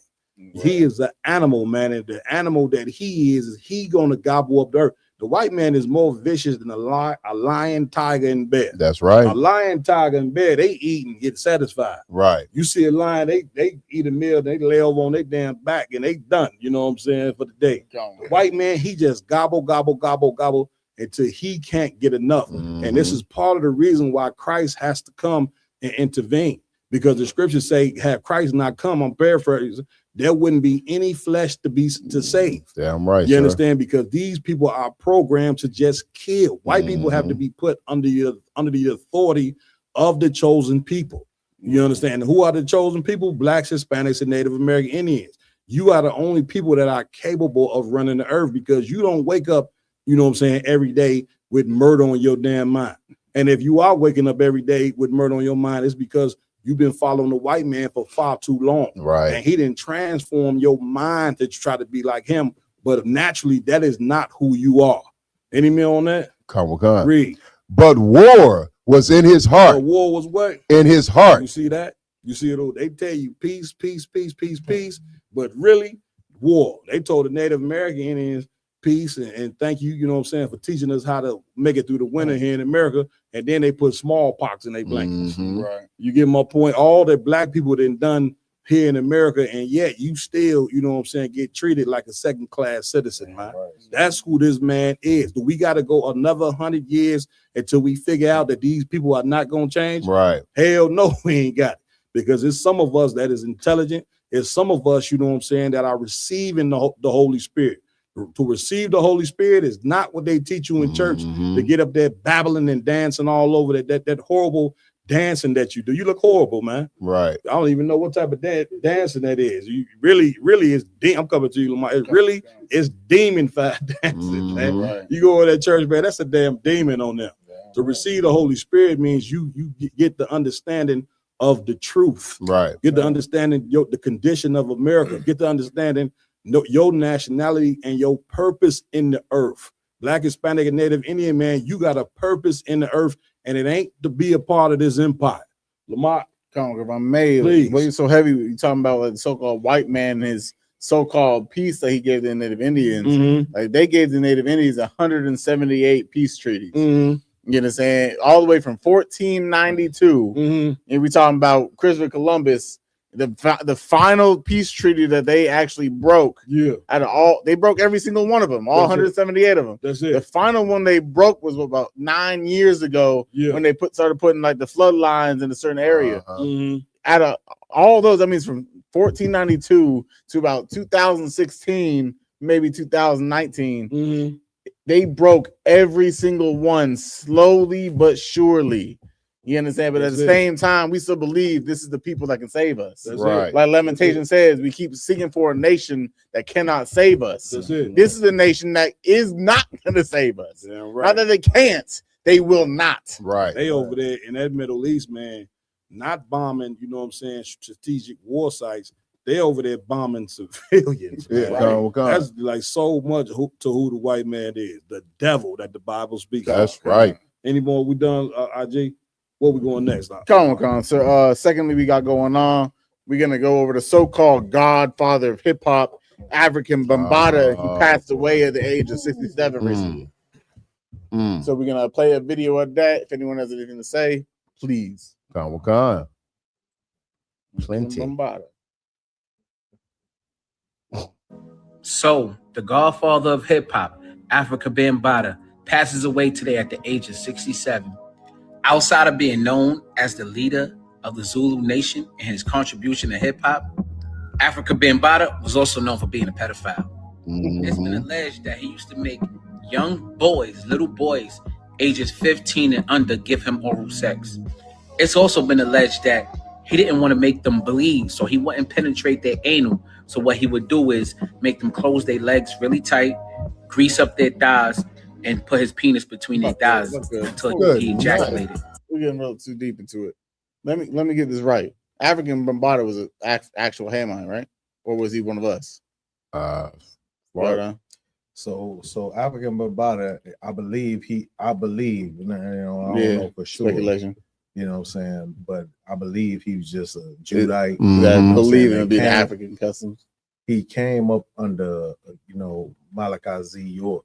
He did that shit. Malachi Z. York. Give him the back history of Malachi Z. York. Because when I'm watching this type of video, guess who I'm thinking about right now? Anyway, we polite. Thank you. We're thinking about polite and his spiritual father. You understand? That was a child toucher. Right, you understand? This is the same scenario. Right. You understand? So that's why I want to show the similarities to a person and the person that they learn from and the philosophies they learn from to the crimes that they actually truly commit. Because this is just another polite story. That's it. You understand? This is polite with a spiritual father. So I wanted to show the similarities. So if you want to give a background on what you know about this cat and the spiritual father. So this cat is one of those cats that came up under that whole Egyptology, you know what I'm saying? Getting back to your African roots. You know what I'm saying? This cat was taught by Malachi Z. York. You know what I'm saying? And this is what, you know what I'm saying, Malachi Z. York portrayed to him. And he just the like fruit, he said, the fruit that was produced. Right. Exactly. And Malachi Z. York, get me right on this. He's locked up under the jail for child molestation. So guess what that means? So much for that African spirituality. Brothers Brothers and sisters, if somebody come to you talking about they teaching you African spirituality, I want you to put on some Nike track shoes and run about as fast as you can away from them niggas, man. Because they leading you down a rabbit hole of destruction. Again, nothing is gonna fix us but the truth. Right. Which the truth can be found in that Bible, the morals that's in them scriptures. The minute they get to talking about African spirituality, two things is going on. Number one, a hustle. Damn right. You know what I'm saying? To get all your money out of your pocket. Right. Number two, here come the molestation. You know what I'm saying? Those are the two biggest lusts when you deal with these religions, whether it's African spirituality, Islam, Christianity, or whatever. You know what I'm saying? It's all about being hustled and them fulfilling their sexual deviancy. And that's why this cat under the jail and the cats that he taught picked up the same spirit that he did. Why? Because more than likely, African Bambaataa was molested himself. You know what I'm saying? But the thing of it is, And when you pick up the spirits of the truth, you get the spirit you need to fight from being a sexual deviant. Right. See, when you don't get taught the truth, you take your sexual deviancy and spread it. The demon that was put on you because you got violated, now it's on you to violate somebody else. Right. You understand? That is the whole point of it right there. And this is why it's so important for us to fight against that. Right. How do you fight against? What's one of the biggest ways you fight against it? By coming out saying homosexuality is wrong. Right. By coming out and saying child molestation is wrong. That's right. That's how you fight against it. And not just say it, but you got to also live the life to where you ain't doing that. You understand? What we get? We're in the middle of the video. If you could, Ross, used to play for the beginning. Let's go, Rod. Hold on 1 second. Go ahead, y'all down. Yeah, and it's a rough one because you know what I'm saying, just like the brother was saying, he didn't want to make the young man anally bleed. So it's like he has some kind of conscience, but at the same time, he still wanted to fulfill, you know, his disgusting love. This is what you call a monster. Yeah, he still gonna molest them, but he don't want to go up their butt. He just gonna use their legs. Like in other words, you know, he gonna try to use some justification. Right. I mean, this is insanity. Listen. You see why the Lord is going to destroy this place, don't you? Carnival Con. Right, like he wants to SA him without them having to feel violated. Like that's the same. Go ahead, play it. Will come. All right. So, the godfather of hip hop, Africa Bambaataa, passes away today at the age of 67. Outside of being known as the leader of the Zulu nation and his contribution to hip hop, Africa Bambaataa was also known for being a pedophile. It's been alleged that he used to make young boys, little boys, ages 15 and under, give him oral sex. It's also been alleged that he didn't want to make them bleed, so he wouldn't penetrate their anal. So what he would do is make them close their legs really tight, grease up their thighs, and put his penis between their thighs until he ejaculated. I know y'all don't want to hear this, but y'all need to hear the truth about y'all godfather of hip hop. Because while y'all mourn his death, there's still victims out there that's looking for closure. That'll never get it. And if he's the godfather of hip hop, that means at the inception of hip hop, this behavior was tolerated. So it makes you wonder about this door. This door you gotta walk through. If you walk through this door, you'll have all the fame and glitz and glamour. And on the other side of that door, though, it's people like Africa Bambaataa. It's people like Diddy. Seeing if you're willing to let them penetrate you for the money and fame. So godfather of hip hop? Nah, godfather of the PDFs. That's it, right? Get it, brother. Man. Where we going? Hey, Kev, if I could, the brother took the words right out of my mouth. You know what I'm saying? If that's the godfather of hip hop, then from its inception, hip hop was LGBTQ. You know what I'm saying? Hip hop was a predator's paradise. Right. You know what I'm saying? If that's the godfather, yeah, you know what I'm saying? I was just gonna say, you know what I'm saying? They shouldn't even give him the title of calling him the godfather. It's so many other brothers, you know what I'm saying, that you could give that title to. You shouldn't a heinous cat like this here, you know what I'm saying? And then let me tell you something, just hearing this story, brothers and sisters, this should teach you a lesson, you know what I'm saying, that all fame ain't worth it. Yeah, kind of. You know what I'm saying? If you got to let somebody penetrate your backside, you know what I'm saying, to get fame, then that's a piece of fame, you know what I'm saying, that ain't warranted, man. You know what you gonna gain out of that? You know, you ain't gonna do nothing but be destroyed behind it. And if I could, Captain, the sick thing, sick thing about it is, you know what I'm saying, I remember when this first dropped, you know what I'm saying, Captain Bizarre, you know what I'm saying, put that out there, interviewed two of the brothers that he had violated, you know, and then you see cats like Professor Griff and KRS-One and other cats, you know what I'm saying, KRS-One going to bat for him, saying, you know what I'm saying, we got to forget about the molestation because of his contribution to the culture of hip-hop. Then you had cats like Professor Griff and other so-called legendary figures saying, well, everybody knew what was going on back then. Everybody knew what Bambaataa was into. You know what I'm saying? That's the sad part. What did this cat die from? Do we know? Let me look it up. Yeah, see what he died from. You know what I'm saying? Yeah, like the community, you know what I'm saying, should be celebrating that this cat ain't breathing no more. Right. There's some people, you know what I'm saying. Everybody don't deserve an honorable mention when they die or an honorable burial. Right. Some people, you know what I'm saying, you supposed to say, man, may you rest in piss. Damn And right. this is a cat right here that need to rest in piss. Right. Brothers and sisters. Complications you know what I'm of saying? cancer.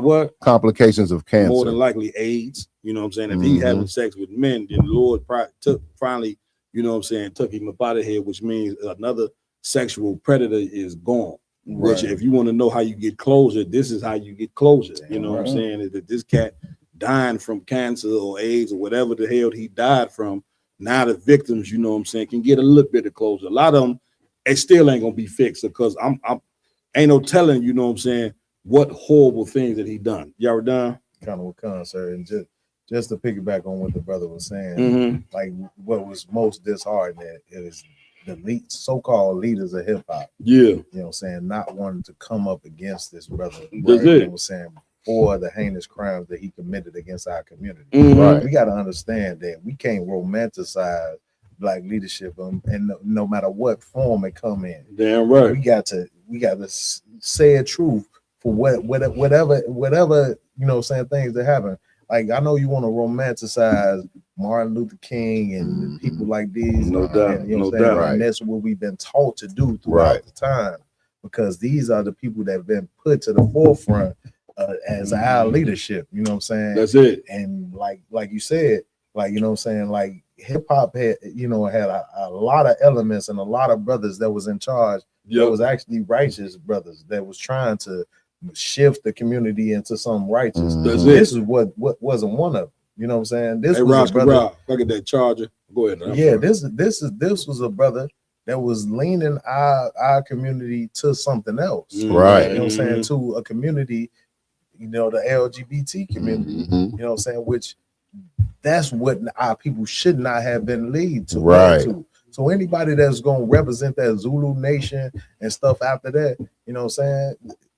Which y'all, you know what I'm saying? Y'all are part of the problem. Right. Y'all not part of the solution of fixing our community. That's it. If I may, Lamar.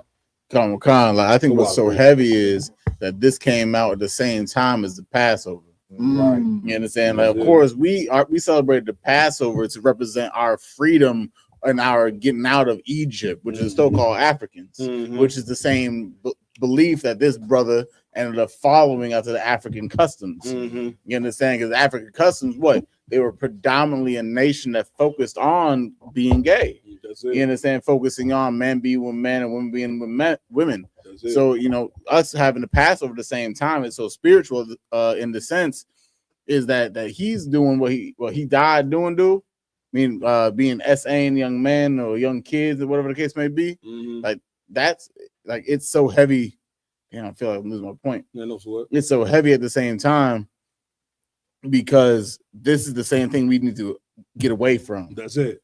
You understand? That shows we're living in Egypt still today. That's focusing on all that homosexuality, and this is the time frame where we need to get away from it. Almost lost. You gotta leave this place spiritually first before you can be taken up out of here physically. You know what I'm saying? Again, this is so an example of what the scriptures say when they say don't be a respecter of persons. Right. Because how is he not sitting in the jail from all these people that he molested? That's what you gotta examine. The brother said he been able to pretty much get away with this because he was a gatekeeper. Right. You know what I'm saying? He tells somebody, man, listen, I'm a godfather of hip hop. If you want to be a rapper, I can get you into the rap. I can get you a contract. I can hook you up with Puffy and whomever else. Just bend over and let me crack that behind for you. You see what I'm saying? Like, how do you have a sexual deviant like this living in the community? I'll tell you how. This type of demon is taught in the Christian church. That's right. This is your preacher that molests everybody and is able to get away with it because he's this prominent preacher. You know what I'm saying? He got a big fine car. He got a big church. You know what I'm saying? If you want to know what respecter of persons is, this is what it's talking about right here. You see what I'm saying? You are not supposed to be a respecter of a person. I don't give a damn if he a godfather of hip hop. I don't give a damn if he a preacher over a congregation of 10,000. If he wrong, he need to be removed from the position of leadership and immediately. This is how the ghetto get fixed, man. This is how we get fixed as a people by charging these type of cats right here that are poisoning the goddamn community. And now you able to see what African spirituality is all about. African spirituality ain't nothing about but a bunch of niggas, you know what I'm saying, putting on some damn dashikis and African jewelry. Meanwhile, they ain't doing nothing, ain't changed morally at all. Once again, the Bible describes you well. You're a person that likes to look good on the outside and act like you spiritual, this, that, and other. But meanwhile, you just a drug addict person that's molesting kids, smoking all the weed in the world. But yet, when somebody see you walking, they see you with a dashiki on, and they look at you and say, "This cat out here, I bet you he got some knowledge," and ain't got a bit of knowledge at all. Why in the hell you think you don't see these cats on the street corner? You know what I'm saying, teaching African spirituality. Why you think you don't see these cats in Islam out there with the Quran laid open? Because they ain't got a damn thing to teach. But yet you want to charge the Israelites. We out there in the streets, you know what I'm saying, teaching every goddamn day. Why? Because we got everything to teach, man. You understand? That's why you see us out there. We can go in the Bible and show you, and then show you about America, show you about the white man, show you what spirit you supposed to be in, show you your history before the slavery. I mean, before we got here as slaves. We were a royal people before slavery, man. We had an identity. We had a culture before slavery. That's right. And you know why you can't never find it? Because you looking in the wrong places to get it. You going to school with the white man thinking he gonna teach you what people you were before he brought you over here as slavery. The whole point of him taking away our names, so we could be cut off from who we are. You get my point? So we can be cut off from our culture, and most importantly, so we can be cut off from our God. Man.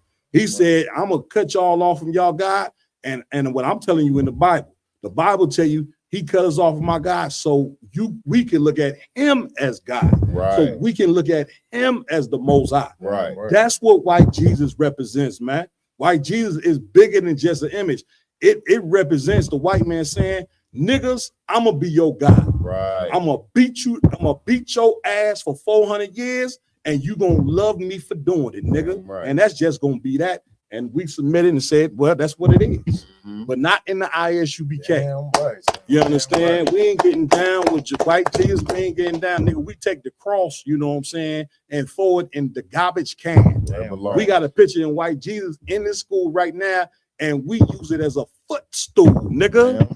We ain't following no Christ but the one that was written in the records of that Bible. That's right. That's what Christ say. "Believeth on me as the scriptures have said." Christ ain't never came for the whole world. He said out his own mouth, "I ain't sent but to the lost sheep of the house of Israel." That's crystal clear. He wasn't sent before. He ain't coming before one people, man. You understand? Also, what it said about Christ, the man was dark skinned with woolly hair. What you Christians say, it don't matter what he looked like. That ain't what the Bible say. Bible said it matter what he looked like. You understand? What we at with Come on, we going on to the main topic. So we're gonna be talking about Crazy Bone exposes private prison that are linked to rap music. Let's get it. Rap music and destroyed a generation. Damn. So it says, "Hello. After more than 20 years, I finally decided to tell the world what I witnessed in 1991, which I believe was one of the biggest turning points in popular music. I get another water out the refrigerator. And ultimately, American society. I have struggled for a long time weighing the pros and cons of making my story public, as I was reluctant to implicate the individuals who were present that day. So I've simply decided to leave out the names and all the details that may risk my personal well-being and that of those who were, like me, dragged into something they weren't ready for." Damn. Hold on, let me So we gonna tell a story. We gonna tell a story. We ain't scared. You know what I'm saying? What they gonna do? They after us, not just playing. Look, that black man right there. Like you know, they're joking about when they saying we ain't scared, and they joking like that because most people are scared. Right. We understand, like that's what white supremacy has done to us, to where we are scared to come out and speak the truth. Oh, God. This is how a cat like African Mambata is able to live in the community, because people are scared to speak against prominent people. This is where that demon come from. Y'all are done? It's so heavy that you say that and you link that together, Adawan, because the whole thing about African Mambata is he had the project song. Like it was gangsters out of one that will ride and die for that name. Yeah. You know what I'm saying? And if you speak about, and they knew what he was doing. They knew what he was doing. Because he did them. Like part of the reason why they gangsters, you know what I'm saying, is because he molested them. Y'all don't know that homosexuals, people who that been sexually violated, the Ramawan, we're gonna break it out for them. That's why I love it with the round table. I love it. I love the fact that my y'all came in here with this strong. I told y'all gonna get the show tonight. You understand? Like, what you don't understand is people who have been violated like that are the most violent. That's right. And they violated because they violent because they've been violated. Like anybody, a crime been done, you need to take it out on somebody. So now you grow up and be a gangster. Right. A lot of majority of these cats you see out here gang banging, they've been violated as children. Y'all talk about all the black women that get molested, but you don't talk about all these young boys that get molested at the age when they can't defend their fucking self. Right. They can't defend their fucking self because you done put the man out the goddamn house. Right. You understand? And now so now this make the children, you know what I'm saying, easy to be victims. Because a man's job more than anything is to protect the family. It ain't all about going to get no job, you know what I'm saying? Yeah, every man should go out there and help, you know what I'm saying, bring food to the table. But the man's number one thing is protection, man. That's right. That's right. Oh yeah, keep playing that joint. So look, between the late 80s and early 90s, I was what you may call a decision maker with one of the more established companies in the music industry. I came to Europe in the early 80s and quickly established myself in the business. The industry was different back then, since technology and media weren't accessible to people like that, like they are today. The industry had more control over the public and had the means to influence them any way it wanted. Right. This may explain why in early 1991, I was invited to attend a closed-door meeting with a small group of business insiders to discuss rap music's new direction. Rap music's new direction. Yeah. Little did I know. Right there. Now, remember before, and they're gonna talk about it more. Rap's direction before this new direction was fight the power. You know what I'm saying? Was cats getting on the mic, you know what I'm saying? Rapping about being a father to your child. Remember that song, The Cat? I can't think of the group, you know what I'm saying? It wasn't Nice and Smooth where the cat came out there and rap about being a father to your child. It was songs that was about uplifting black people, man. Queen Latifah, you know what I'm saying? All these MC Light. They wasn't rapping about being no whores. They wasn't dressing like whores. All of this you see right now going on, brothers and sisters, is a trained behavior, man. This is the reason why get that scripture for me where the Lord say he is the prince of the air. Talking about the so-called white man. The white man is the prince of the air, meaning he controls the airwaves. The airwaves are what? The TV, the radio. You know what I'm saying? This is how he brainwash you to be what he want you to be. This is what you don't understand. And this is what Crazy Bone is breaking down. Go ahead, Rob. Go ahead, play it. So we would be asked to unethical and destructive business practices ever seen. So this was the meeting. The meeting was held at a private residence on the outskirts of Los Angeles. I remember about 25 to 30 people were being there. Right. Most of them familiar faces. Speaking of those I knew, we joked about the theme of the meeting, as many of us did not care for rap and failed to see the purpose of being invited to a private meeting to discuss the future of hip hop. Talk to them. Among the attendees was a small group of unfamiliar faces who stayed to themselves and made no attempt to socialize beyond their circle. Based on their behavior and formal appearances, they didn't seem to be from our industry. Yeah, that mean they invited a bunch of rappers. You know, these some white people that invited a bunch of rappers, and when they came, they ain't even want to sit amongst the brothers. because they wasn't there for that. They wasn't there, you know what I'm saying, to be their damn friend. They was there, you know what I'm saying, to show them brothers what direction they wanted hip hop to move in. Pay attention to what's being going on. You know what I'm saying, my yard? Cap, so like, sir, and I would dare to go so far as to say those were government agents. Damn right. Those were CIA agents sitting there. Now you talking. You know what I mean? Now you talking. Commander General Yohana in the lecture that he did here in Chicago, he broke down how the CIA has invaded every facet of society and life and entertainment that we have ever known. Somebody giving me too. They have taken crafty counsel against our people. Go ahead, but they have broken into every facet of life that we have ever known and looked at. You know what I mean? To destroy our people, and had, like you said, with crafty counsel, they have skillfully. Hold on 1 second.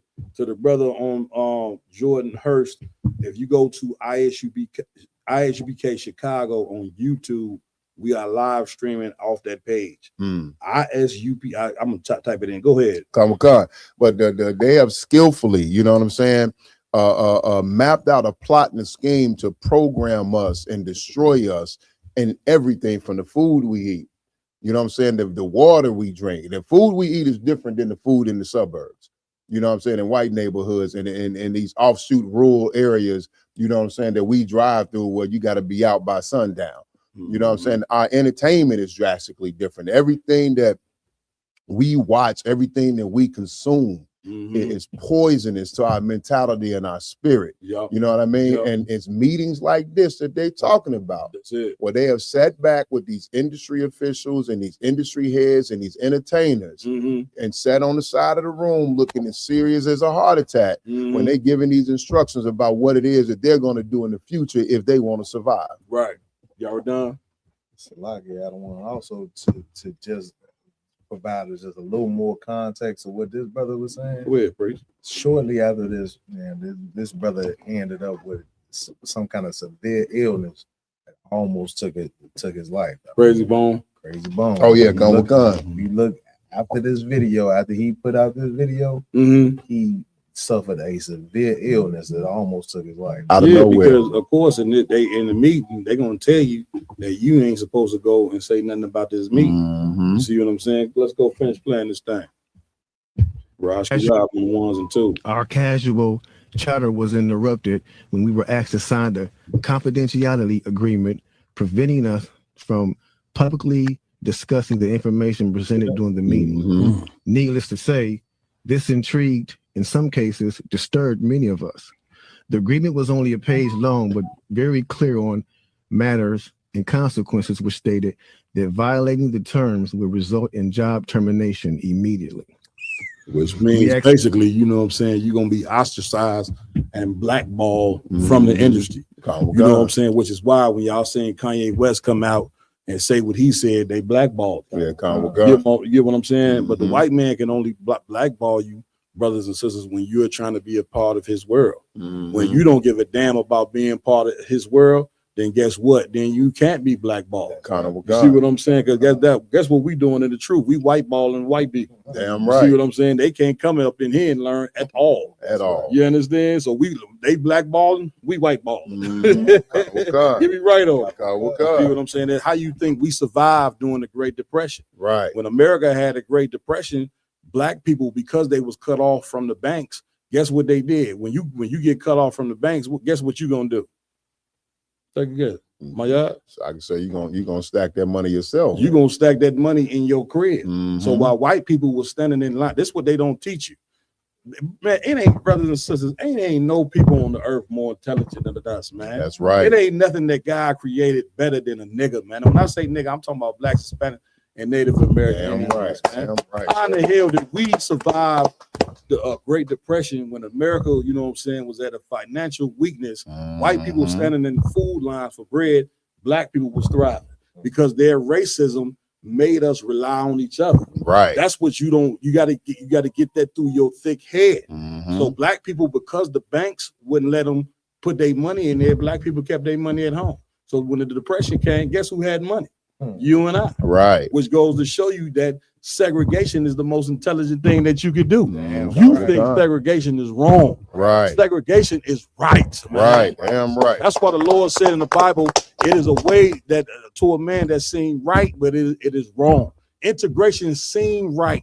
You know what I'm saying? And integration not even a real thing. It's really about you taking all your resources and giving it to racist white people, man. Right. When the Bible is about segregation. The Bible is not a book that's for all nations. Right. If you think it's a book for all nations, then you just don't understand the Bible, man. Right. Even it say Holy Bible. The word holy means separate. This is a separate book. This is not a book for all people. It ain't nothing, but it's a book for the Israelites, man. And even the Lord, all through the Bible, teaches separation. Christ teaches separation. That's right. You understand? Let's play it. Several people what this meeting was about for such secrecy, but could not find anyone who had the answers for us. A few people refused to sign and walked out. Nobody stopped them. I was tempted to follow. Shout out to them brothers. Right. Yeah. But curiosity got the best of me. That's right. A man who was part of the unfamiliar group collected all the agreements from us. So now it's going to get to the good part because the meeting about to start. Talk to him, Jake. It says, quickly after the meeting began, hold on one second. Get your popcorn, y'all. Popcorn, get your pistol. No, for real though. Quickly after this meeting began, one of the industry colleagues, who shall remain nameless like everybody else, thanked us for attending. He then gave the floor to a man who only introduced himself by first name and gave no other details about his personal background. I think he was the owner of the residence, but that was never confirmed. He briefly praised all of us for the success we had achieved in our industries and congratulated us for being selected as part of this small group of decision makers. At this point, I began to feel slightly uncomfortable in the strangeness of this gathering. The subject quickly changed as the speaker went on to tell us that the respective companies we represented had invested in a very profitable industry, which could become even more rewarding with our active involvement. Damn. He explained that the companies we worked for had invested millions into the building of privately owned prisons, and that our positions of influence in the music industry would actually impact the profitability of these investments. Stop it right there. Break it down. What's going on right now? Walk the people along. Kind of what Khan said. As we know, you know what I'm saying, in the 80s, you know what I'm saying, it was an agenda push. You know what I'm saying? You had Reagan laws and things put into place with crack cocaine, different things of that nature. That was the chemical side of these things. Now you have the propaganda side that was pushed into our community, where you have the music industry, you have the movie industry. Because we can't, even though, you know what I'm saying, he's primarily talking about the music industry, you can't forget, you know what I'm saying, movies that was going on, like New Jack City, you know what I'm saying, Boys in the Hood, and things that was putting that gang culture out into our communities and glorifying. And listen, what you saying is so heavy. And brothers and sisters, this was right around the time when Clinton got in office. Remember, and it was the most black men been locked up in America when this was in office. You understand? Right around this time, right here. And this is the cat who you call the first black president. You see what I'm saying? This is when he came up with the 3-strike law. All of this right here, you know what I'm saying, was working, you know what I'm saying, together. They had this meeting to basically tell rappers, we want y'all to start rapping about killing each other. This is basically what he told them. We want y'all to start rapping about turning your daughters into whores. You get my point? This is when you start seeing Lil' Kim and Foxy Brown and all these women start to dress provocatively like this. This is what the white man wanted for us. And you see the effects of it now. You know what I'm saying? That we totally destroyed, because music and movies are powerful as hell, especially when you don't have a moral code, especially when you don't have a healthy family, a mother and father to be able to teach you right and wrong. So now the TV and the music becomes your parents. You understand? And these people have programmed us to be this way. We're not born like this. Our babies right now that's acting like the way they acting, this comes from programming that this brother is teaching you right now. He telling you what happened. That these white people conspired together, you know what I'm saying, to destroy you, man. And they decided to do it through music. And then you sing, and in the early 90s is when the prison system exploded. He trying to tell you these same people that own these record companies are the same ones that run these prisons. Go ahead, play it out. Then he says, immediately looking at each other in awe and confusion. At the same time, I didn't know what a private prison was, but I wasn't the only one. Sure enough, someone asked what these prisons were and what any of this had to do with music. We were told that these prisons were built by privately owned companies who receive funding from the government based on the number of inmates. Mm-hmm. The more inmates, the more the government would pay these prisons. Stop it right there. What does the Constitution say about slavery? Can we quote that, or you just quote it, or you want to pull it? Go ahead. In the event that you are, let's read it. I think it'd be more powerful if we read it. 13th. Let's get the 13th Amendment. You understand? Go ahead, Raj. You can keep playing. Also made clear to us that since these prisons are privately owned, as they become publicly traded, we'd be able to buy shares. Most of us were taken back by this. Again, a couple of people asked what this had to do with us.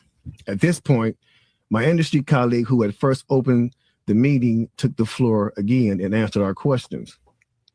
He told us that since our employees had become solid investors in this prison business, it was now in their interest to make sure that these prisons remain filled. Our job would be to help make this happen by making music which promote criminal behavior, rap being the music of choice. Stop it right there. Brother, Chill just went through me, man.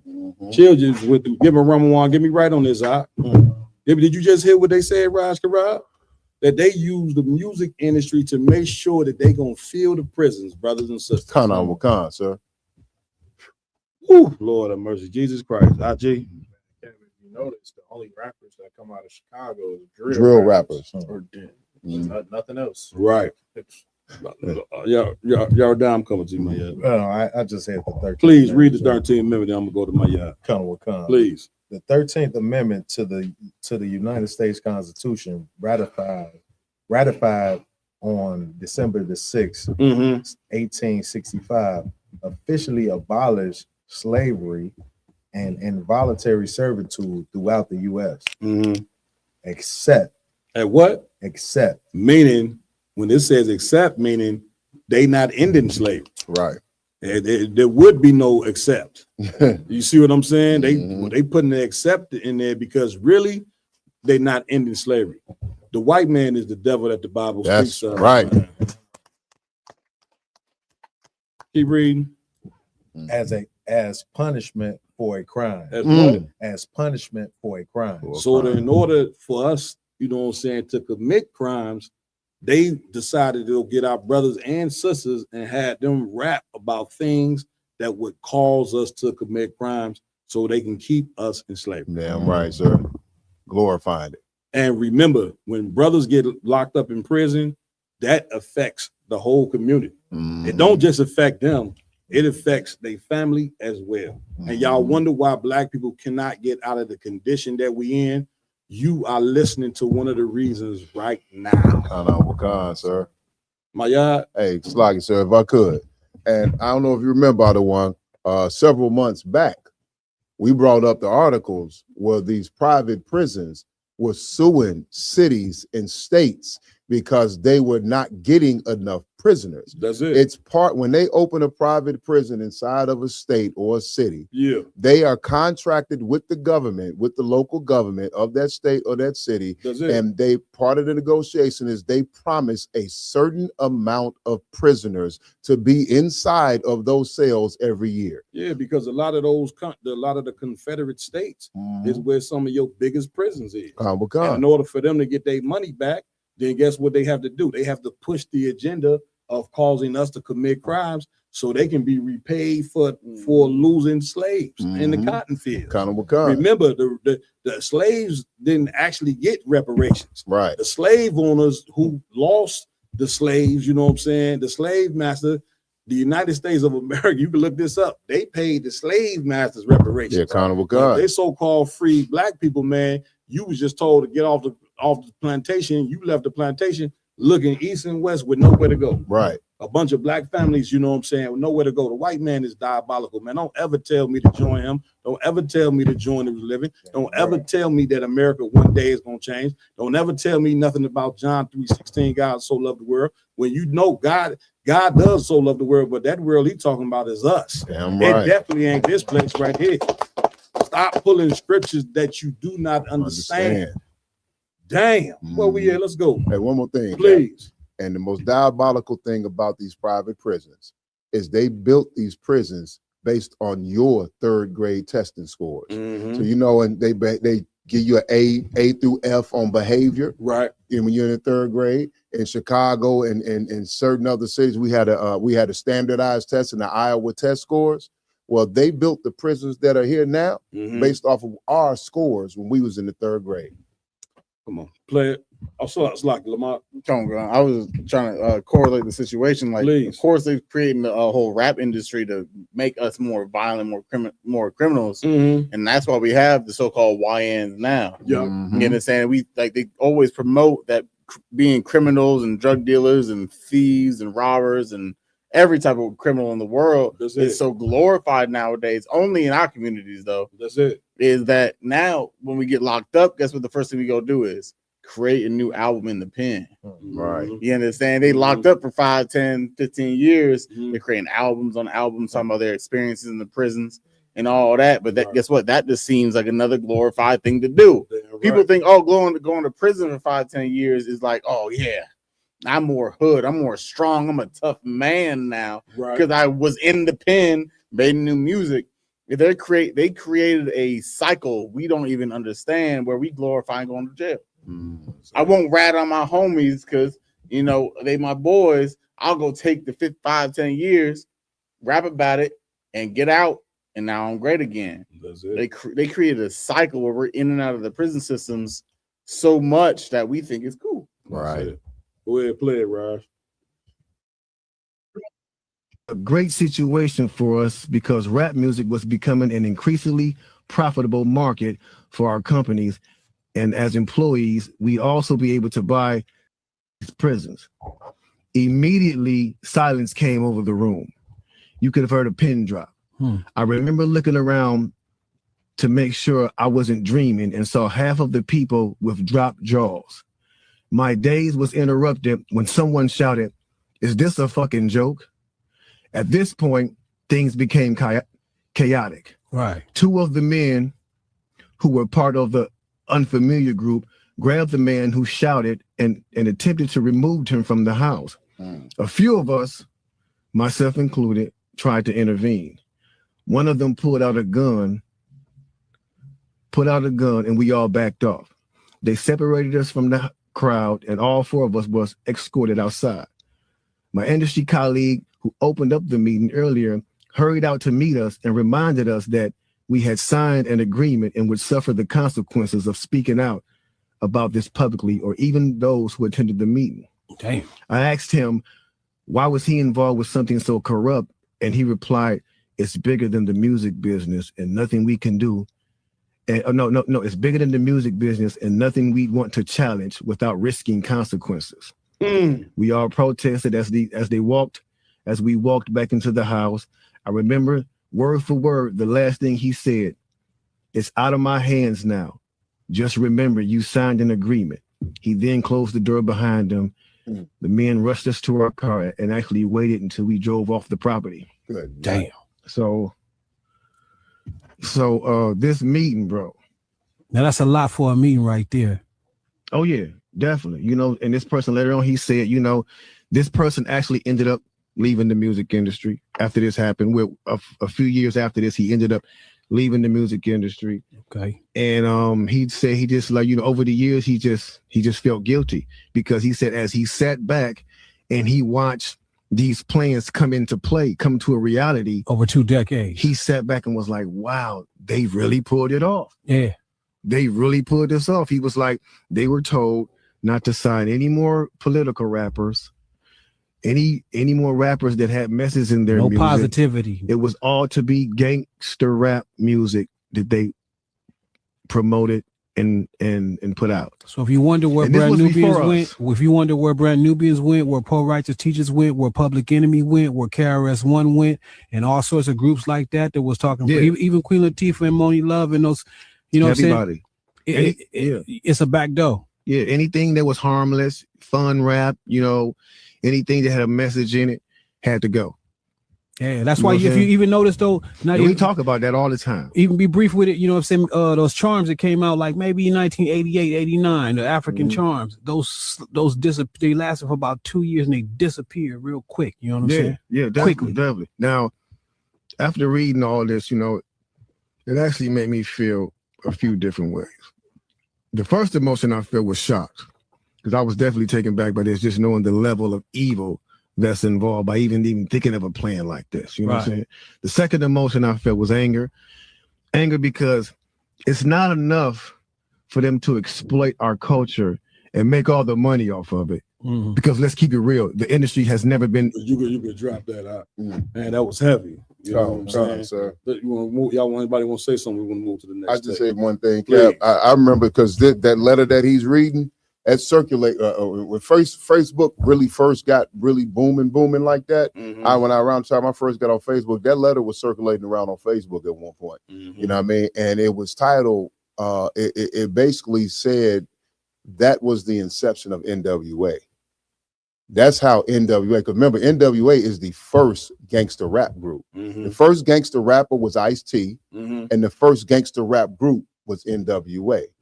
After that meeting, NWA came up on the scene. Jerry Heller found Eazy-E and Ice Cube and all of them, and NWA just blew up onto the scene out of nowhere. You know what I mean? And then after that, that opened up the gangster rap era. So that meeting, like NWA was like perfect timing, them trying to become rappers. You know what I'm saying? And those people had met, and they used NWA as a springboard.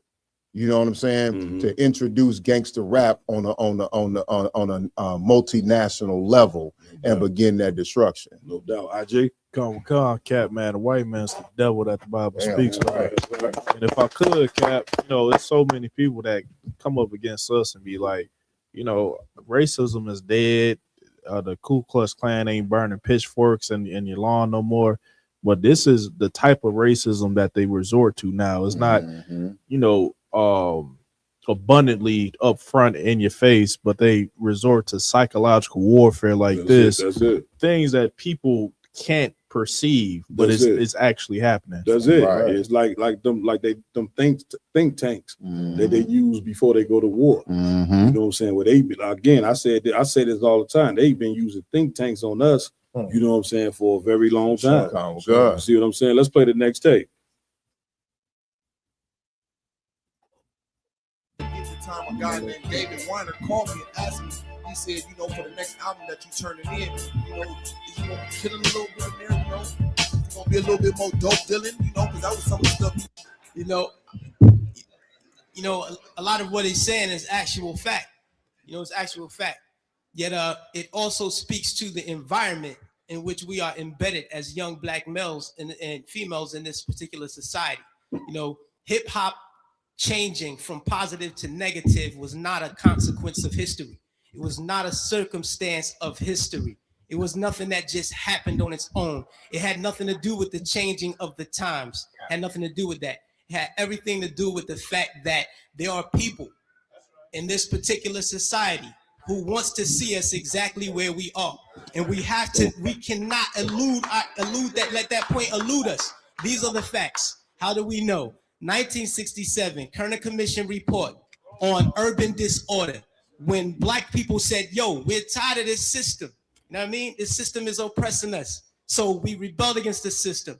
We burned things. We said, yo, we had enough. He did his little report on what caused these riots. He said, what caused these riots? He said it was young children who started these riots, and what was motivating them was a high self-esteem and an enhanced racial pride. He said the majority of the rioters were high school dropouts, but they had a higher political orientation than their peers who did not drop out. And they saw the system as their enemy, so they attacked it in the right circumstance. So fast forward to 1992. Same thing. #1 record on the radio. We had Fight the Power. Fight the Power is on the radio. Rodney King gets beaten before the world. The black youth rebelled against the system. Again, they did it again. And why? What primed them? Positive hip hop. Primed them. Fight the Power. X-Clan. Brand Nubian. You had these groups out here who were pushing, who were politically orienting black kids in the right direction, giving them the proper prompters that they needed so that they can respond properly to oppression. All right. In 1967, when the riots happened, he saw that the self-esteem and the racial pride was fueling this. So he said, how do I bring that down so that they will not riot? And what he did, he flooded the airways with black exploitation movies. Nigga Charlie and the Return of Nigga Charlie. These were movies. Hip hop didn't start calling people niggas. We had Shaft. We had Coffee. Black girl turned prostitute to do whatever. You know what I mean? But these black exploitation movies brought down the self-esteem and the racial pride so that the kids will not rebel against the system of oppression. 92, the racial pride was back in effect. We had black kids going to Dr. Ben Yuckinen lectures. We were spending our money to go see Farrakhan speak as opposed to going to a strip club. This is where we were. The most coveted article of clothing was a historically black college or university sweater. We were motivating children towards positive attitudes and lifestyles. And when Rodney King got the beating, heads responded properly.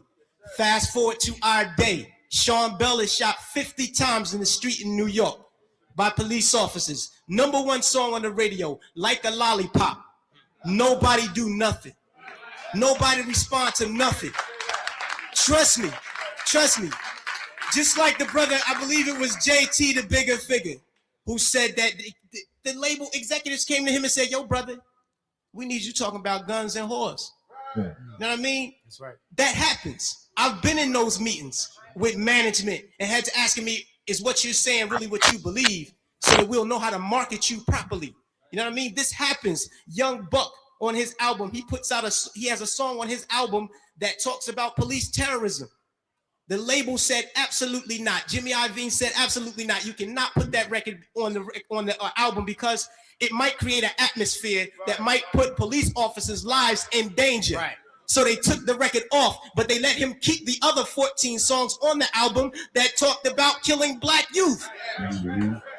So this is what we're dealing with. We're not dealing with a circumstantial consequence of history. You know what I mean? The environment that we're embedded in puts us in a situation where we feel we have to maneuver and play the game and water our message down. You know what I mean? But no, what happened was they intentionally shifted the paradigm to get us exactly where we are right now. Right now, we're feeding the prison industrial complex right now. Our kids are going to prison because they're promoting these records. They're promoting these records daily that send us to jail. You know what I mean? It's cool to go to jail. You know what I mean? They glorify these things. And it's not the black youth. We're in a position where we get, like the brother said, the choice. You know, he said, yo, I chose the positive. So I didn't do it. But every youth is not going to take that route. I know I come from the projects. Grew up in the projects all my life. You know what I mean? And we're not turning down $500,000 to say nigga. We're not going to do it because we won't turn down $200 to take a package of crack from one corner to the next. You know what I mean? We live in a state of poverty and want of all things. So it's hard for us to make that. Our judgment is clouded. And they knew that the judgment would be even more clouded if they took groups like X-Clan off the radio. This is just what it is. And until we start to deal with the environment that's shaping the behavior, we'll never get to the next level. We have. All right, well, Saturday. Go ahead, y'all done. Cause sir, the brother was speaking, man. One line stood out in my mind, you know what I'm saying, that I heard from Jay-Z some years back. And he said, you know what I'm saying, truthfully, I want to rhyme like common sense, but I did 5 mil.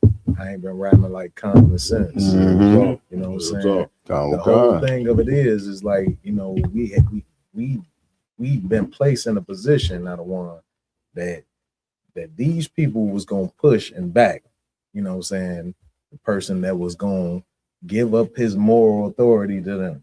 You know That's it. That's it. They was going to give away morality, say, forget it. I'm going to talk about what you want me to talk about. That's it. I ain't finna talk about what I really feel or what I think will progress or whatever the case may be. That's it. I'm going to just do what you say do, get my money, and I'm gone. Listen, that's why the Lord said you can't serve God and mammon. You're either gonna love the one and hate the other. Mammon is talking about money. And listen, for the past 50, 60 odd years, as black people, we've been basically serving money. Money is our God. You know what I'm saying? That's part of the what Christianity pushes. You know what I'm saying? And when you serve money, guess what you're gonna give up? Morality. You know what I'm saying? So that means you'll go and sell drugs to your people, you know what I'm saying, for money. You'll go, like he just said, if a person ain't gonna pass up making a $200 crack sale, they damn sure ain't gonna pass up getting a contract that's gonna pay them $100,000. Right. You get my point? And so money is nice to have, but you can't worship money. Right. And we didn't worship money, you know what I'm saying, because America is the most powerful empire in the world. And so they got all the money in the world to give to you. You know what I'm saying? They give you $200 million for running a football or for playing basketball. But at the same time, when you become a sports star, they also going to tell you that you are not allowed to speak on certain topics, right? Namely, issues that affect your people. So really, you just a rich slave, nevertheless. That's it. You get my point? And listen, man, the Lord is calling us out of that, man. You know what I'm saying? You cannot, you know what I'm saying, replace morals with money, or you're going to have the condition that we have right now. And this is another reason why, get me right on this, IG. This is another reason why the Lord is bringing this empire to a closure. That's right. And part of bringing this empire to a closure is America is about to get ready to lose them riches, because the Lord know that you worship this place because it's so rich and glorious. But when America becomes not so rich and glorious, now you're gonna be in a position to where you ain't got no choice but to serve the Most High. Right. You understand? Because the power of this place, the riches of this place, going to be non-existent in about 2 seconds, which is why the Lord is bringing them into the Third World War.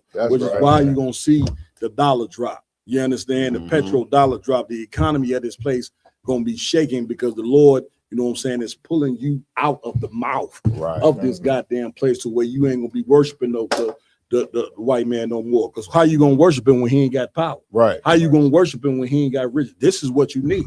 So then the only thing that you're gonna be left with is your faith in the Most High. That's what happens when things get bad around this place. Your real faith in God gonna be tested. It's gonna come a time where you just ain't gonna be able to say out your mouth, I love God and believe in God. Well, we gonna see. We're gonna see in the end when I know you don't think America gonna fall. I know you don't. That's part of the brain why you think this place gonna go on forever. This place so rich and so powerful. You think there's no way in the world that the white man ever gonna be brought to his knees. You don't think there's no way possible that the White House one day is gonna be rubble. You don't think that, man. That's part of your slavery. Right. But you got to look at the consistency of history. You got to look at the consistency of the Lord destroying empire. That's right. Egypt was a great empire. It's a tourist attraction right now. Okay. Rome was a great. Rome thought it couldn't be destroyed. It'll go to Italy. Rome is a tourist attraction now. The Greeks was a great empire. It's a tourist attraction right now. Right. You want to learn history? Well, learn from history. You understand? Well, guess what? This is the last and final empire that's ran by Satan that God is about to get ready and destroy. That's right. And if you are Black, Hispanic, and Native American Indian, the Lord is giving you an option out of this place. And when I say an option out, not jumping on a plane and leaving, but changing from being immoral to moral. That's right. That's how you decide whether you're gonna walk with the Lord. Right. Everybody understand? That's what it's all about. But we with it. I'm right. Any more videos? We got. You ever done? And you know, confession is good for the soul. Mm-hmm. Like when I was coming up, I was influenced by these rappers. We all were.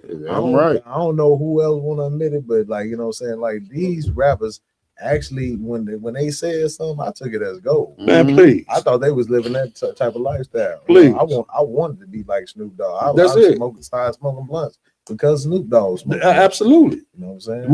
Which is what after watching these videos, this is what they wanted you to do. All they got to do is, because you got to remember, the white man controls the algorithm of this place. So y'all got that scripture where it say he the prince of the air? Got it right here. Read that real quick. So like, let me grab it 1 second. Sir, it's the book of Ephesians, chapter 2, and I start at verse 1, sir. Go ahead. And you hath he quickened, who were dead in trespasses and sins. Who were what? Dead in trespasses and sins. He have he quickened, meaning the Lord has been brought us alive in his truth, man. That's what it means when it say he quickened. The Lord has brought us alive by teaching us this truth. Read. Verse 2. Go ahead. Wherein in past times. Wherein what? In past time. Read. In time past.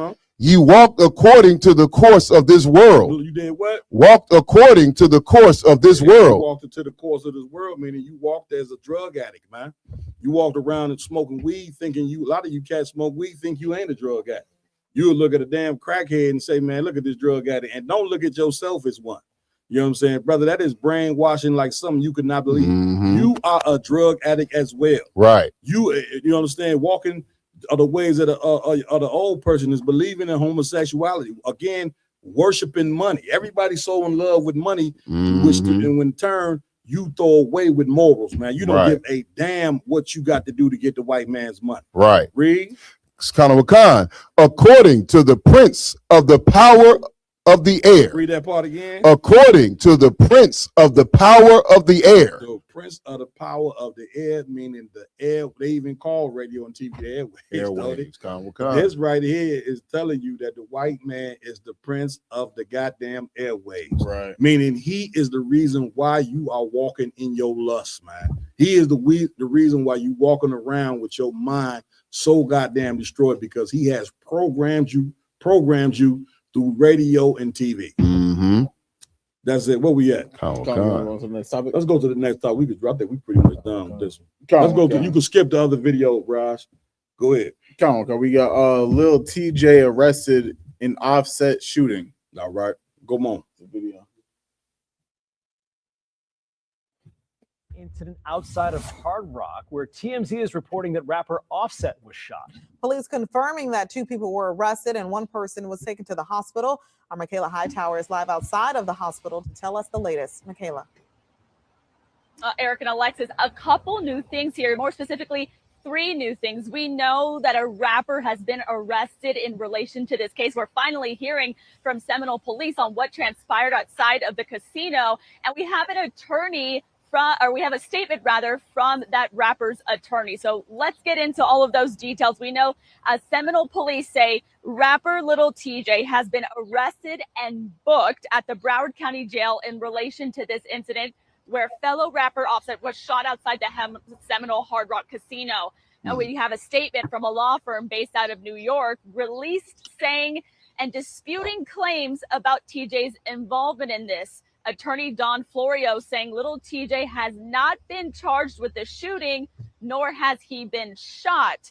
Now, it's very carefully crafted there for Little TJ's, whose real name is Tion Jaden Merritt. We know from Seminole police he has been charged, though, with disorderly conduct and a traffic violation. Seminole police say Little TJ was involved in a fight prior to Offset getting shot. A second person has been detained but not charged, and police are looking to identify 1 more person in this. Now, whatever transpired outside of the Hard Rock Casino happened yesterday around 7 p.m. A spokesperson for Offset saying that he has been hospitalized, but no specifics on how he's doing. We actually know from Seminole police, in that statement just released, that he has non-life-threatening injuries. Seminole police would really only say this happened outside in the Valley area. Now, just a little bit of background on Offset. His real name, Kiari Kendrell Cephas, was part of the hip-hop trio Migos before his solo career. You may know he was also married to fellow rapper Cardi B before they divorced back in 2024. The pair do share 3 children together. Offset's cousin as well, Takeoff, was also part of the Migos group. He was shot dead back in 2022.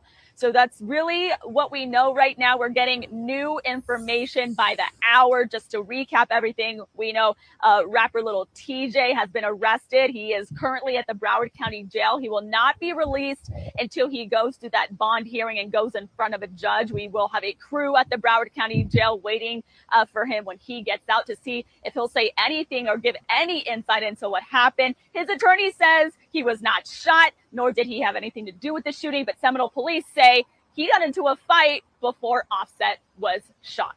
So guys, new information by the hour. It's important people stick with us and get the very latest on all of these details. That's the very latest. Reporting live in Hollywood. You can stop it right there. IG. Kevin, if I could just give a little background to the character of Offset. Please. He was just spotted 2 hours ago at the casino. Good night. On a scooter. After being shot? Today. So the first thing he did once he got out the hospital was go to the casino. Damn. Good night. Brother got a problem. Yeah, that is. Listen, and it's more on to what we were just the stories we went over about them. You know what I'm saying? Turning rap to talk about certain things. You see what I'm saying? Like once again, man, this is a hard. Like we're gonna have to learn some hard lessons, man. I'm coming to you. One of the lessons that we got to learn is that chasing the fame of this world, you know what I'm saying, does not heal all the things that we've been to. Yeah, facts, you know what I'm saying? Like we have a belief in our mind that the more money that bag, like what they say, get to a bag, get riches, become famous in this place. You think now that you are no longer, you know what I'm saying, a part of the hell of your people. But what's interesting about what they just played is how they just said his other group member was shot dead just a few years ago. To go to show you, you know what I'm saying, that chasing the white man's money and his fame is not going to take you up from under the curses that black people suffer every day. That's a fact. You see what I'm saying? This is why you have to grab a hold of the Lord's wisdom so you can be able to survive. A man, you know what I'm saying, that looks at wisdom as more important than riches and wealth is a man that's going to survive in the long run. This brother is so sick, mentally ill, he got shot. And brother, after he didn't got shot, they seen him, and what they're saying is true. They just seen this brother in a goddamn wheelchair, on electric wheelchair, going back to the goddamn casino. You know what I'm saying? To gamble some more money when he just got shot over gambling. Good night. You understand? Like once again, becoming a rapper and a athlete and all that does not cure the mental illness, you know what I'm saying, that we have been given in this place. Sly, you actually touched on the point. I was going to say the same thing about them bringing up Takeoffs on Alive 4 years ago. Yeah, you know what I'm saying? Like, I mean, again, you know what I'm saying? These cats, and you think, you know what I'm saying, with all the money that they supposed to get and all the fame and houses, you looking at these cats like they living the greatest life in the world. When meanwhile, brothers and sisters, they still in hell. You understand my yard? Yeah, come on, Captain. And to the point you make it, you know what I mean? To show that money and the fame is all, you know what I'm saying, BS. You know what I mean? And the violence that meeting that we heard about, you know what I'm saying, it permeates to this day, and it's even affecting the lives of the rapper. Offset gets shot several days after Pooh Shiesty and Big 30 hold Gucci Mane hostage in the studio and rob him in his studio at gunpoint. That's it. You know what I mean? That's it. So like it can't be as glorious. You know, they all rap about the jewelries and the cars and they better than you and they'll take your girl and they flossing in the club and they throwing up stacks and they doing all this. But at the end of the day, you know what I'm saying? Takeoff gets shot in a dice game just like thousands of brothers do every single day. You know what I'm saying? Gucci Mane, who's one of the richest brothers in the Tennessee, Memphis area, you know what I'm saying, just got held hostage at the studio by one of his own artists and the artist's father. You know what I'm saying? And now Offset, off gambling, obviously got some type of gambling addiction if the brother's sitting there in a wheelchair or hover around, you know what I'm saying? That's it. At the casino, and you just got shot at the casino. That's it. You know what I'm saying? That's why. Go ahead. I'm it's sorry. like, sir, no, sir, go ahead. No, I was just gonna say that's why the Lord said, "Love not this world, Mhm. neither the things in this world." Come with God. You see what I'm saying? And that world is talking about is the world that the white man that created for us, to where only thing that we do is chase our lust. And brothers, when you chase your lust, the one thing can't ever happen is you build your own society. Right. And we are put here, brothers and sisters, to build our own society in the midst of this hell. Damn Like, right. the way that you come out of slavery is by not being a spiritual slave. We are slaves to money. This is the proof right here. Pooh Shiesty goes in the studio, you know what I'm saying? If what is, now, once again, these are all allegations, but if what they're saying is true, you know what I'm saying, then that means this brother has been blinded by money because he wanted to get out of the contract from what they're saying to be able to go get more money. So much so, you know what I'm saying, that he had brothers in there with high artillery rifles, like they gonna get away with this. Even the cat that shot Offset, the whole empire is under surveillance. You can walk outside and go in the bush and shoot somebody, you going to jail. Right. You know what I'm saying? They're gonna go right to Google and have a camera zoom right down on you, and you getting locked up. So you know you ain't gonna get away with it. Right. What would make a person, you know what I'm saying, do something that they know they're not gonna get away with? Their lust for money. To where it blinds them, you know what I'm saying, from reality. It blinds them from doing the right thing, which is why the truth is so important. You can't be blinded from doing the right thing, guy. Right. Y'all were done? IG? I was gonna say, Cap, 9 times out of 10 it's true. Gucci Man came out with a diss song confirming everything that happened. The whole song is about what happened with the Pooh Shiesty incident. So I mean, it's ridiculous at this point. Oh yeah, if I could, yeah, it's official. That's what happened. Like Pooh Shiesty and Big 30, Pooh Shiesty's father, and 6 other brothers are currently in jail. That's it. For that incident with Gucci Man. And the thing about it is that Pooh Shiesty was on house arrest, and they easily found him because they traced his house arrest anklet to the studio. Yeah. And he wasn't even supposed to be there. He's supposed to be in the house on house arrest. And that's the one thing that the rap industry don't teach these brothers is how to be men. And another thing that they don't teach them is how to be brothers. Right. You see what I'm saying? Nobody in the IHUBK is pulling out guns on each other because we owe each other some money. You see what I'm saying? Like, if that wouldn't even creep in your damn head. Right. You understand? So again, when somebody giving you a check, it don't mean they have the ability to give you wisdom. That's right. It don't mean they have the ability to establish brotherhood. Right. You know what I'm saying? So we going into these different avenues, sports and entertainment, thinking that we're gonna walk away with the morality that we need when we not. Right. And the story of Pooh Shiesty is a sad story because there's 4 or 5 of them cats getting locked up. The damn father, according to once again the allegations, because I seen something today where their lawyers, you know what I'm saying, was saying that is not what happened. Now I'm just telling you, you know what I'm saying. Big 30's lawyer came on and was saying what they saying it happened. It ain't what happened. So we'll see. We'll see. You know what I'm saying. But if the allegations are true, brothers and sisters, it just goes to show you again that being in that world of fame and money, you know what I'm saying, is still destructive, and it does not remove the dark cloud that's over us as a people. That's a fact. You want to remove the dark cloud that's over us as a people? Join the ISUBK under command of Jenny. I'm right. Guess what? We got rappers in here too. You know what I'm saying? Excellent and rappers. they rapping about what needs to be rapped about. And more importantly, you know what I'm saying, if they have a dispute or whatever the case may be, and they can't settle the dispute, they're gonna go sit amongst counselors in the ISUBK that are able to tell them, brother, you wrong and you are right. And this is what all black and brown communities need. They need a man in that community that can make judgment about who is right and about who is wrong. But of course, the Christian church has been left with the job to determine who is right and who is wrong. And they can't ever fix it because they are wrong themselves. Right. So how the hell they gonna tell you who right and wrong when they wrong? Right.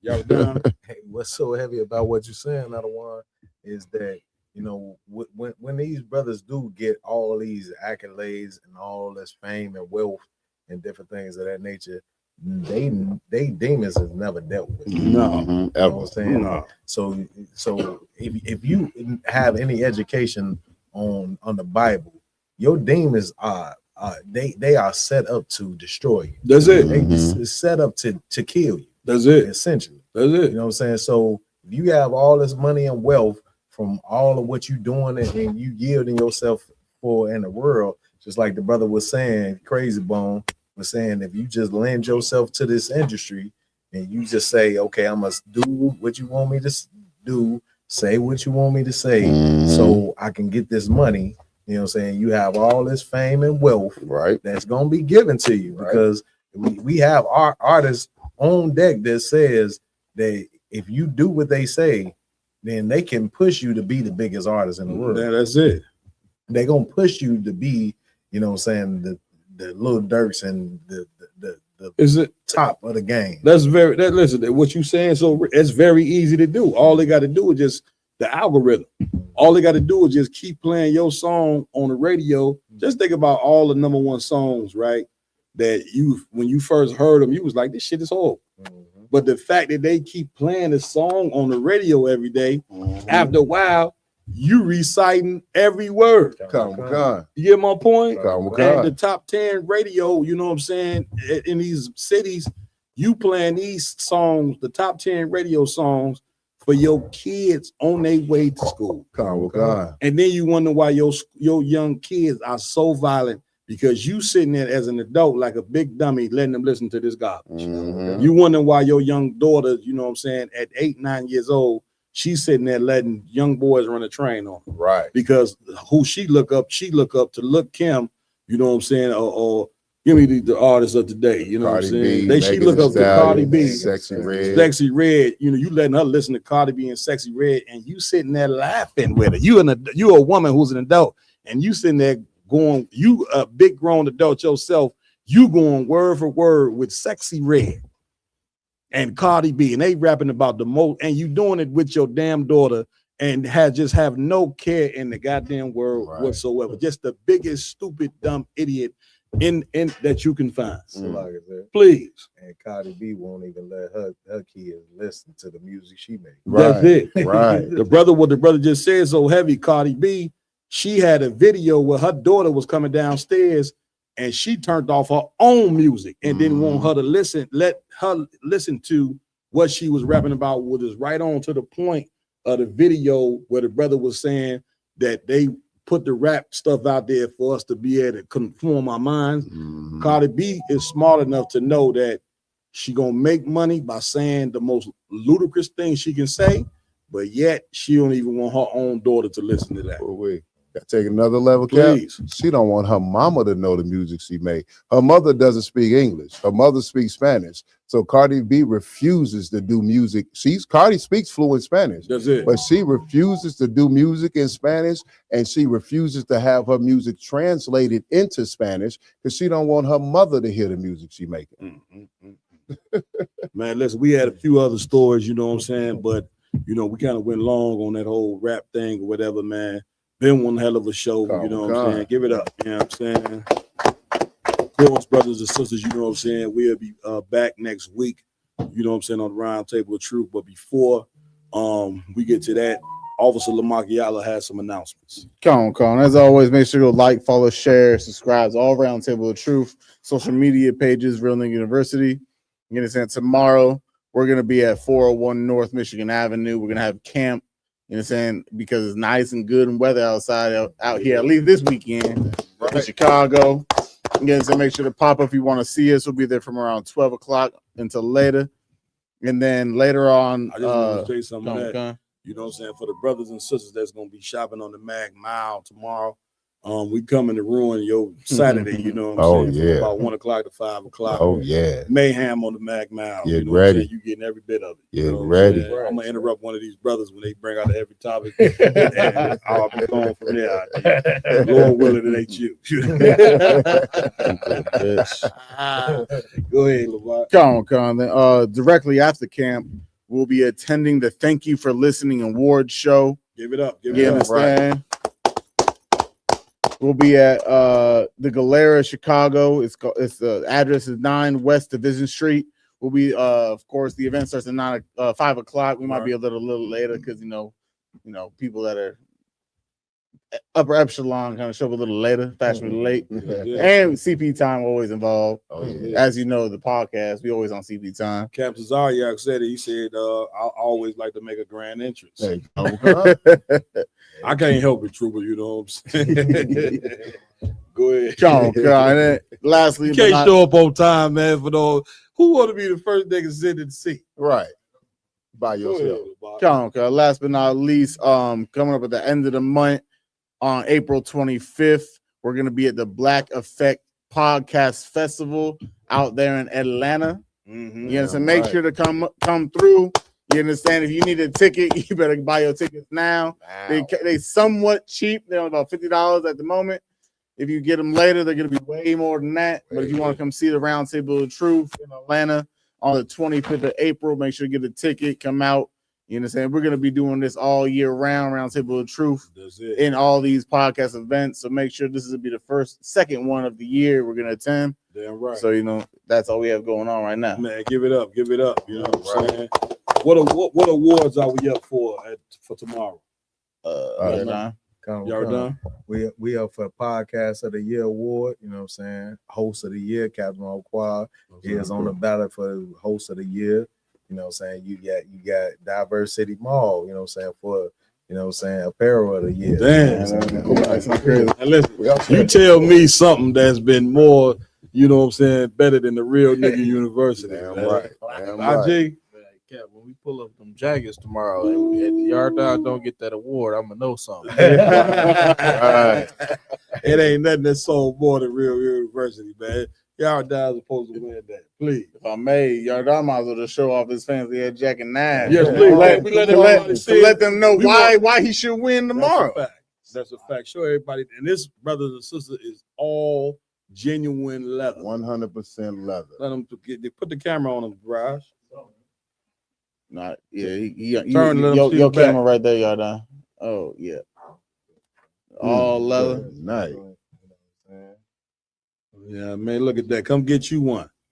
Right. Man, give it up, man. Also, too, I wanted to say as part of the announcements as well. I want to say May 2nd or 3rd. I have to check that date. But the Round Table of Truth, we will be down in Kentucky, you know what I'm saying, with IHBK Kentucky, and we'll be a part of the Kentucky Derby down there. Right. In Kentucky as well. Again, we y'all know how we do it, you know what I'm saying, in the Chicago camp. We gets on the road. We either come to your city, we come into a lot of these cities, we coming to do camp or the podcast, or we coming to do both. Damn right. You know what I'm saying? So now more than ever, it's time to get it on. You know what I'm saying? With the work of the Lord, to all the camps out there, man, don't wait for nobody to do it. You do it. That's right. Don't wait for nobody else to shine. You shine. That's right. Man, let's get it on. Let's bring this thing home for Christ, man. That's right, sir. Damn right. Y'all were done. And the announcement. Go ahead, Ramon. Yeah, we also up for co-host of the year, which that would mean these brothers right here. Right. Right. And so if they win, I'm not going up. If y'all win, I'm telling y'all that. I don't want to go over if I win. You understand? But nevertheless, we gonna be in the building. You know what I'm saying? Y'all are down in the announcement. Yeah, just you know what I'm saying, just like how we just said, you know what I'm saying. If you looking for the Real Nigga University, any merch, you know what I'm saying, go to diversitymall.com. You know what I'm saying? Get your merch, you know what I'm saying, for the ISUPK. You know what I'm saying? That's all pretty much all. Man, give it up. Walam, any announcements? Yeah, Comic-Con. This Tuesday at 7 p.m. I'll be doing a war report, rocking out with Officer Raj Karab. Damn right. Let's get it on. Let's get it on. It'll be on a Round Table of Truth. Also, it'll be on the Gary page. Damn right. Gary, Indiana. Damn right. Damn right. Damn right. Give it up. Also, if we could, also, Maya. Comic-Con, if I could, Cap. Please. So first and foremost, I want to say pay your tithes. You know what I'm saying? Damn right. 10% of any increase you get go to the priest and goes to the Lord. You know what I'm saying? So we can help grow this truth and support this work. You know what I mean? Also, you know what I'm saying, wherever you are in the world, because the ISUPK is a worldwide organization. We not just some local, you know what I'm saying, yokel organization. We all across the world. Go to isupk.com, find the school in your area, start attending classes. You know what I'm saying? You will save your life and your family's life if you start attending these classes. You know what I'm saying? We got classes Monday through Friday from 7 to 9. Every Saturday, we do the Sabbath service. You know what I mean? Right. From either 9 to 11 or 10 to 12, depending on if we have camp or what's going on. You come in, you know what I'm saying, and you're going to get the scriptures broken down from Genesis to Revelations. We're going to give you the ancient Hebrew, the Lashon Kodash, our original tongue. We're going to give you the English translation, and we're going to give you a proper scripture breakdown on what real Black history is, coming up straight up out that Bible. And one more thing. This Sunday, come on, you know what I'm saying? Come on. We will be celebrating the closing of the Feast of Unleavened Bread. Right. You know what I'm saying? We are in the middle of the feast right now. On Sunday at sundown, we'll be closing the Feast of Unleavened Bread, and we will be opening the Feast of Weeks, also known as the Feast of First Fruits. You know what I'm saying? Which is listen, if you don't want to be an Israelite, if you don't want to celebrate your culture, I don't know what you're doing with your life. Because the Feast of First Fruits, also known as the Feast of Weeks, is a 50-day feast. Now, I don't know no other culture, no other race of people on the earth besides niggas, spics, and savages that's going to celebrate for 50 days straight. That's it. You know what I'm Listen, saying? in captivity. In captivity. Listen, imagine when we celebrated when we're not in captivity. Oh, That's going to be 50 days of Blacks, Hispanics, and Native American Indians partying and eating. Drinking the best wine for 50 days. For 50 days. You understand? While the white man is on the cotton field picking cotton. Damn right. I had whipping contest. The Africans too. Africans, they gonna be in. I know y'all don't like to hear this. I know y'all look at us and say these niggas is crazy. I was with them until they got to talk about this shit. But I'm just teaching you what's in the Bible. Damn right. You know, if you believe in what come around, then you got to get the brainwashing out your head and know that it is only right that a people that put us in slavery go into slavery. That's right. Damn right, sir. It's only right. Damn right. And all those that help them put us into slavery, they're going into slavery and got to pay that price, sir. That's it. You know what I mean? All the people who, you know what I'm saying, want to be African spirituality, well, you going to be in slavery with them Africans. I think they're going to be talking about real quick. Take the beads and shit off, you know what I'm saying? You know, we niggas, man, we ain't no damn Africans. hurry up, take the dashik off. Before they come over here. No, you from Zimbabwe? No, we ain't. No, I'm from 83rd. I'm from Compton. And that day, they ain't gonna be talking about because you niggas world famous to talk about. Yeah, I took the DNA test and it say I'm from Nigeria, right? And Ghana. They Africans that say that's right. Bring that black dollar over here so I can rob your ass blind. Right. A lot of niggas sitting over in Africa right now wishing they could be home. You know what I'm saying? and somewhere in some African bush hiding right now. They hiding from Africans and they hiding from lions and tigers and bears. Right. Oh my. And an African bee that's about as big as this red cup. I'm talking about you so much in love with Africa. The damn mosquitoes over there as big as my damn hand. Yeah, Carnival You say, what is that? A bird? No, that's a mosquito. That's a mosquito. But anyway, go ahead. Nice. It's a lucky. Well, yeah, go to the local school, go to isupk.com, come to the school, celebrate the closing of the Feast of Unleavened Bread, the opening of the Feast of Weeks, the Feast of First Fruits with us, you know what I'm saying? And come back and recapture your culture so we can get up out of this oppression. Damn right. Give it up. Give it up. Give it up. Also, I want to give it up to my technical team, man, for running this thing smooth tonight. Give Officer Ramawan a hand. Right. Give Officer Roscoe Rob a hand. Give Officer Rukami Allah a hand. And Trooper Alaya, say it again. Give Trooper Alaya Allah a hand. You heard it, brother. Right. You understand? Give him a hand. I am Captain Malquad under Commander Jenny Hunter. Right. We will be downtown tomorrow on Mag Mile 401 Michigan Avenue, getting it on like something you cannot believe. And with that,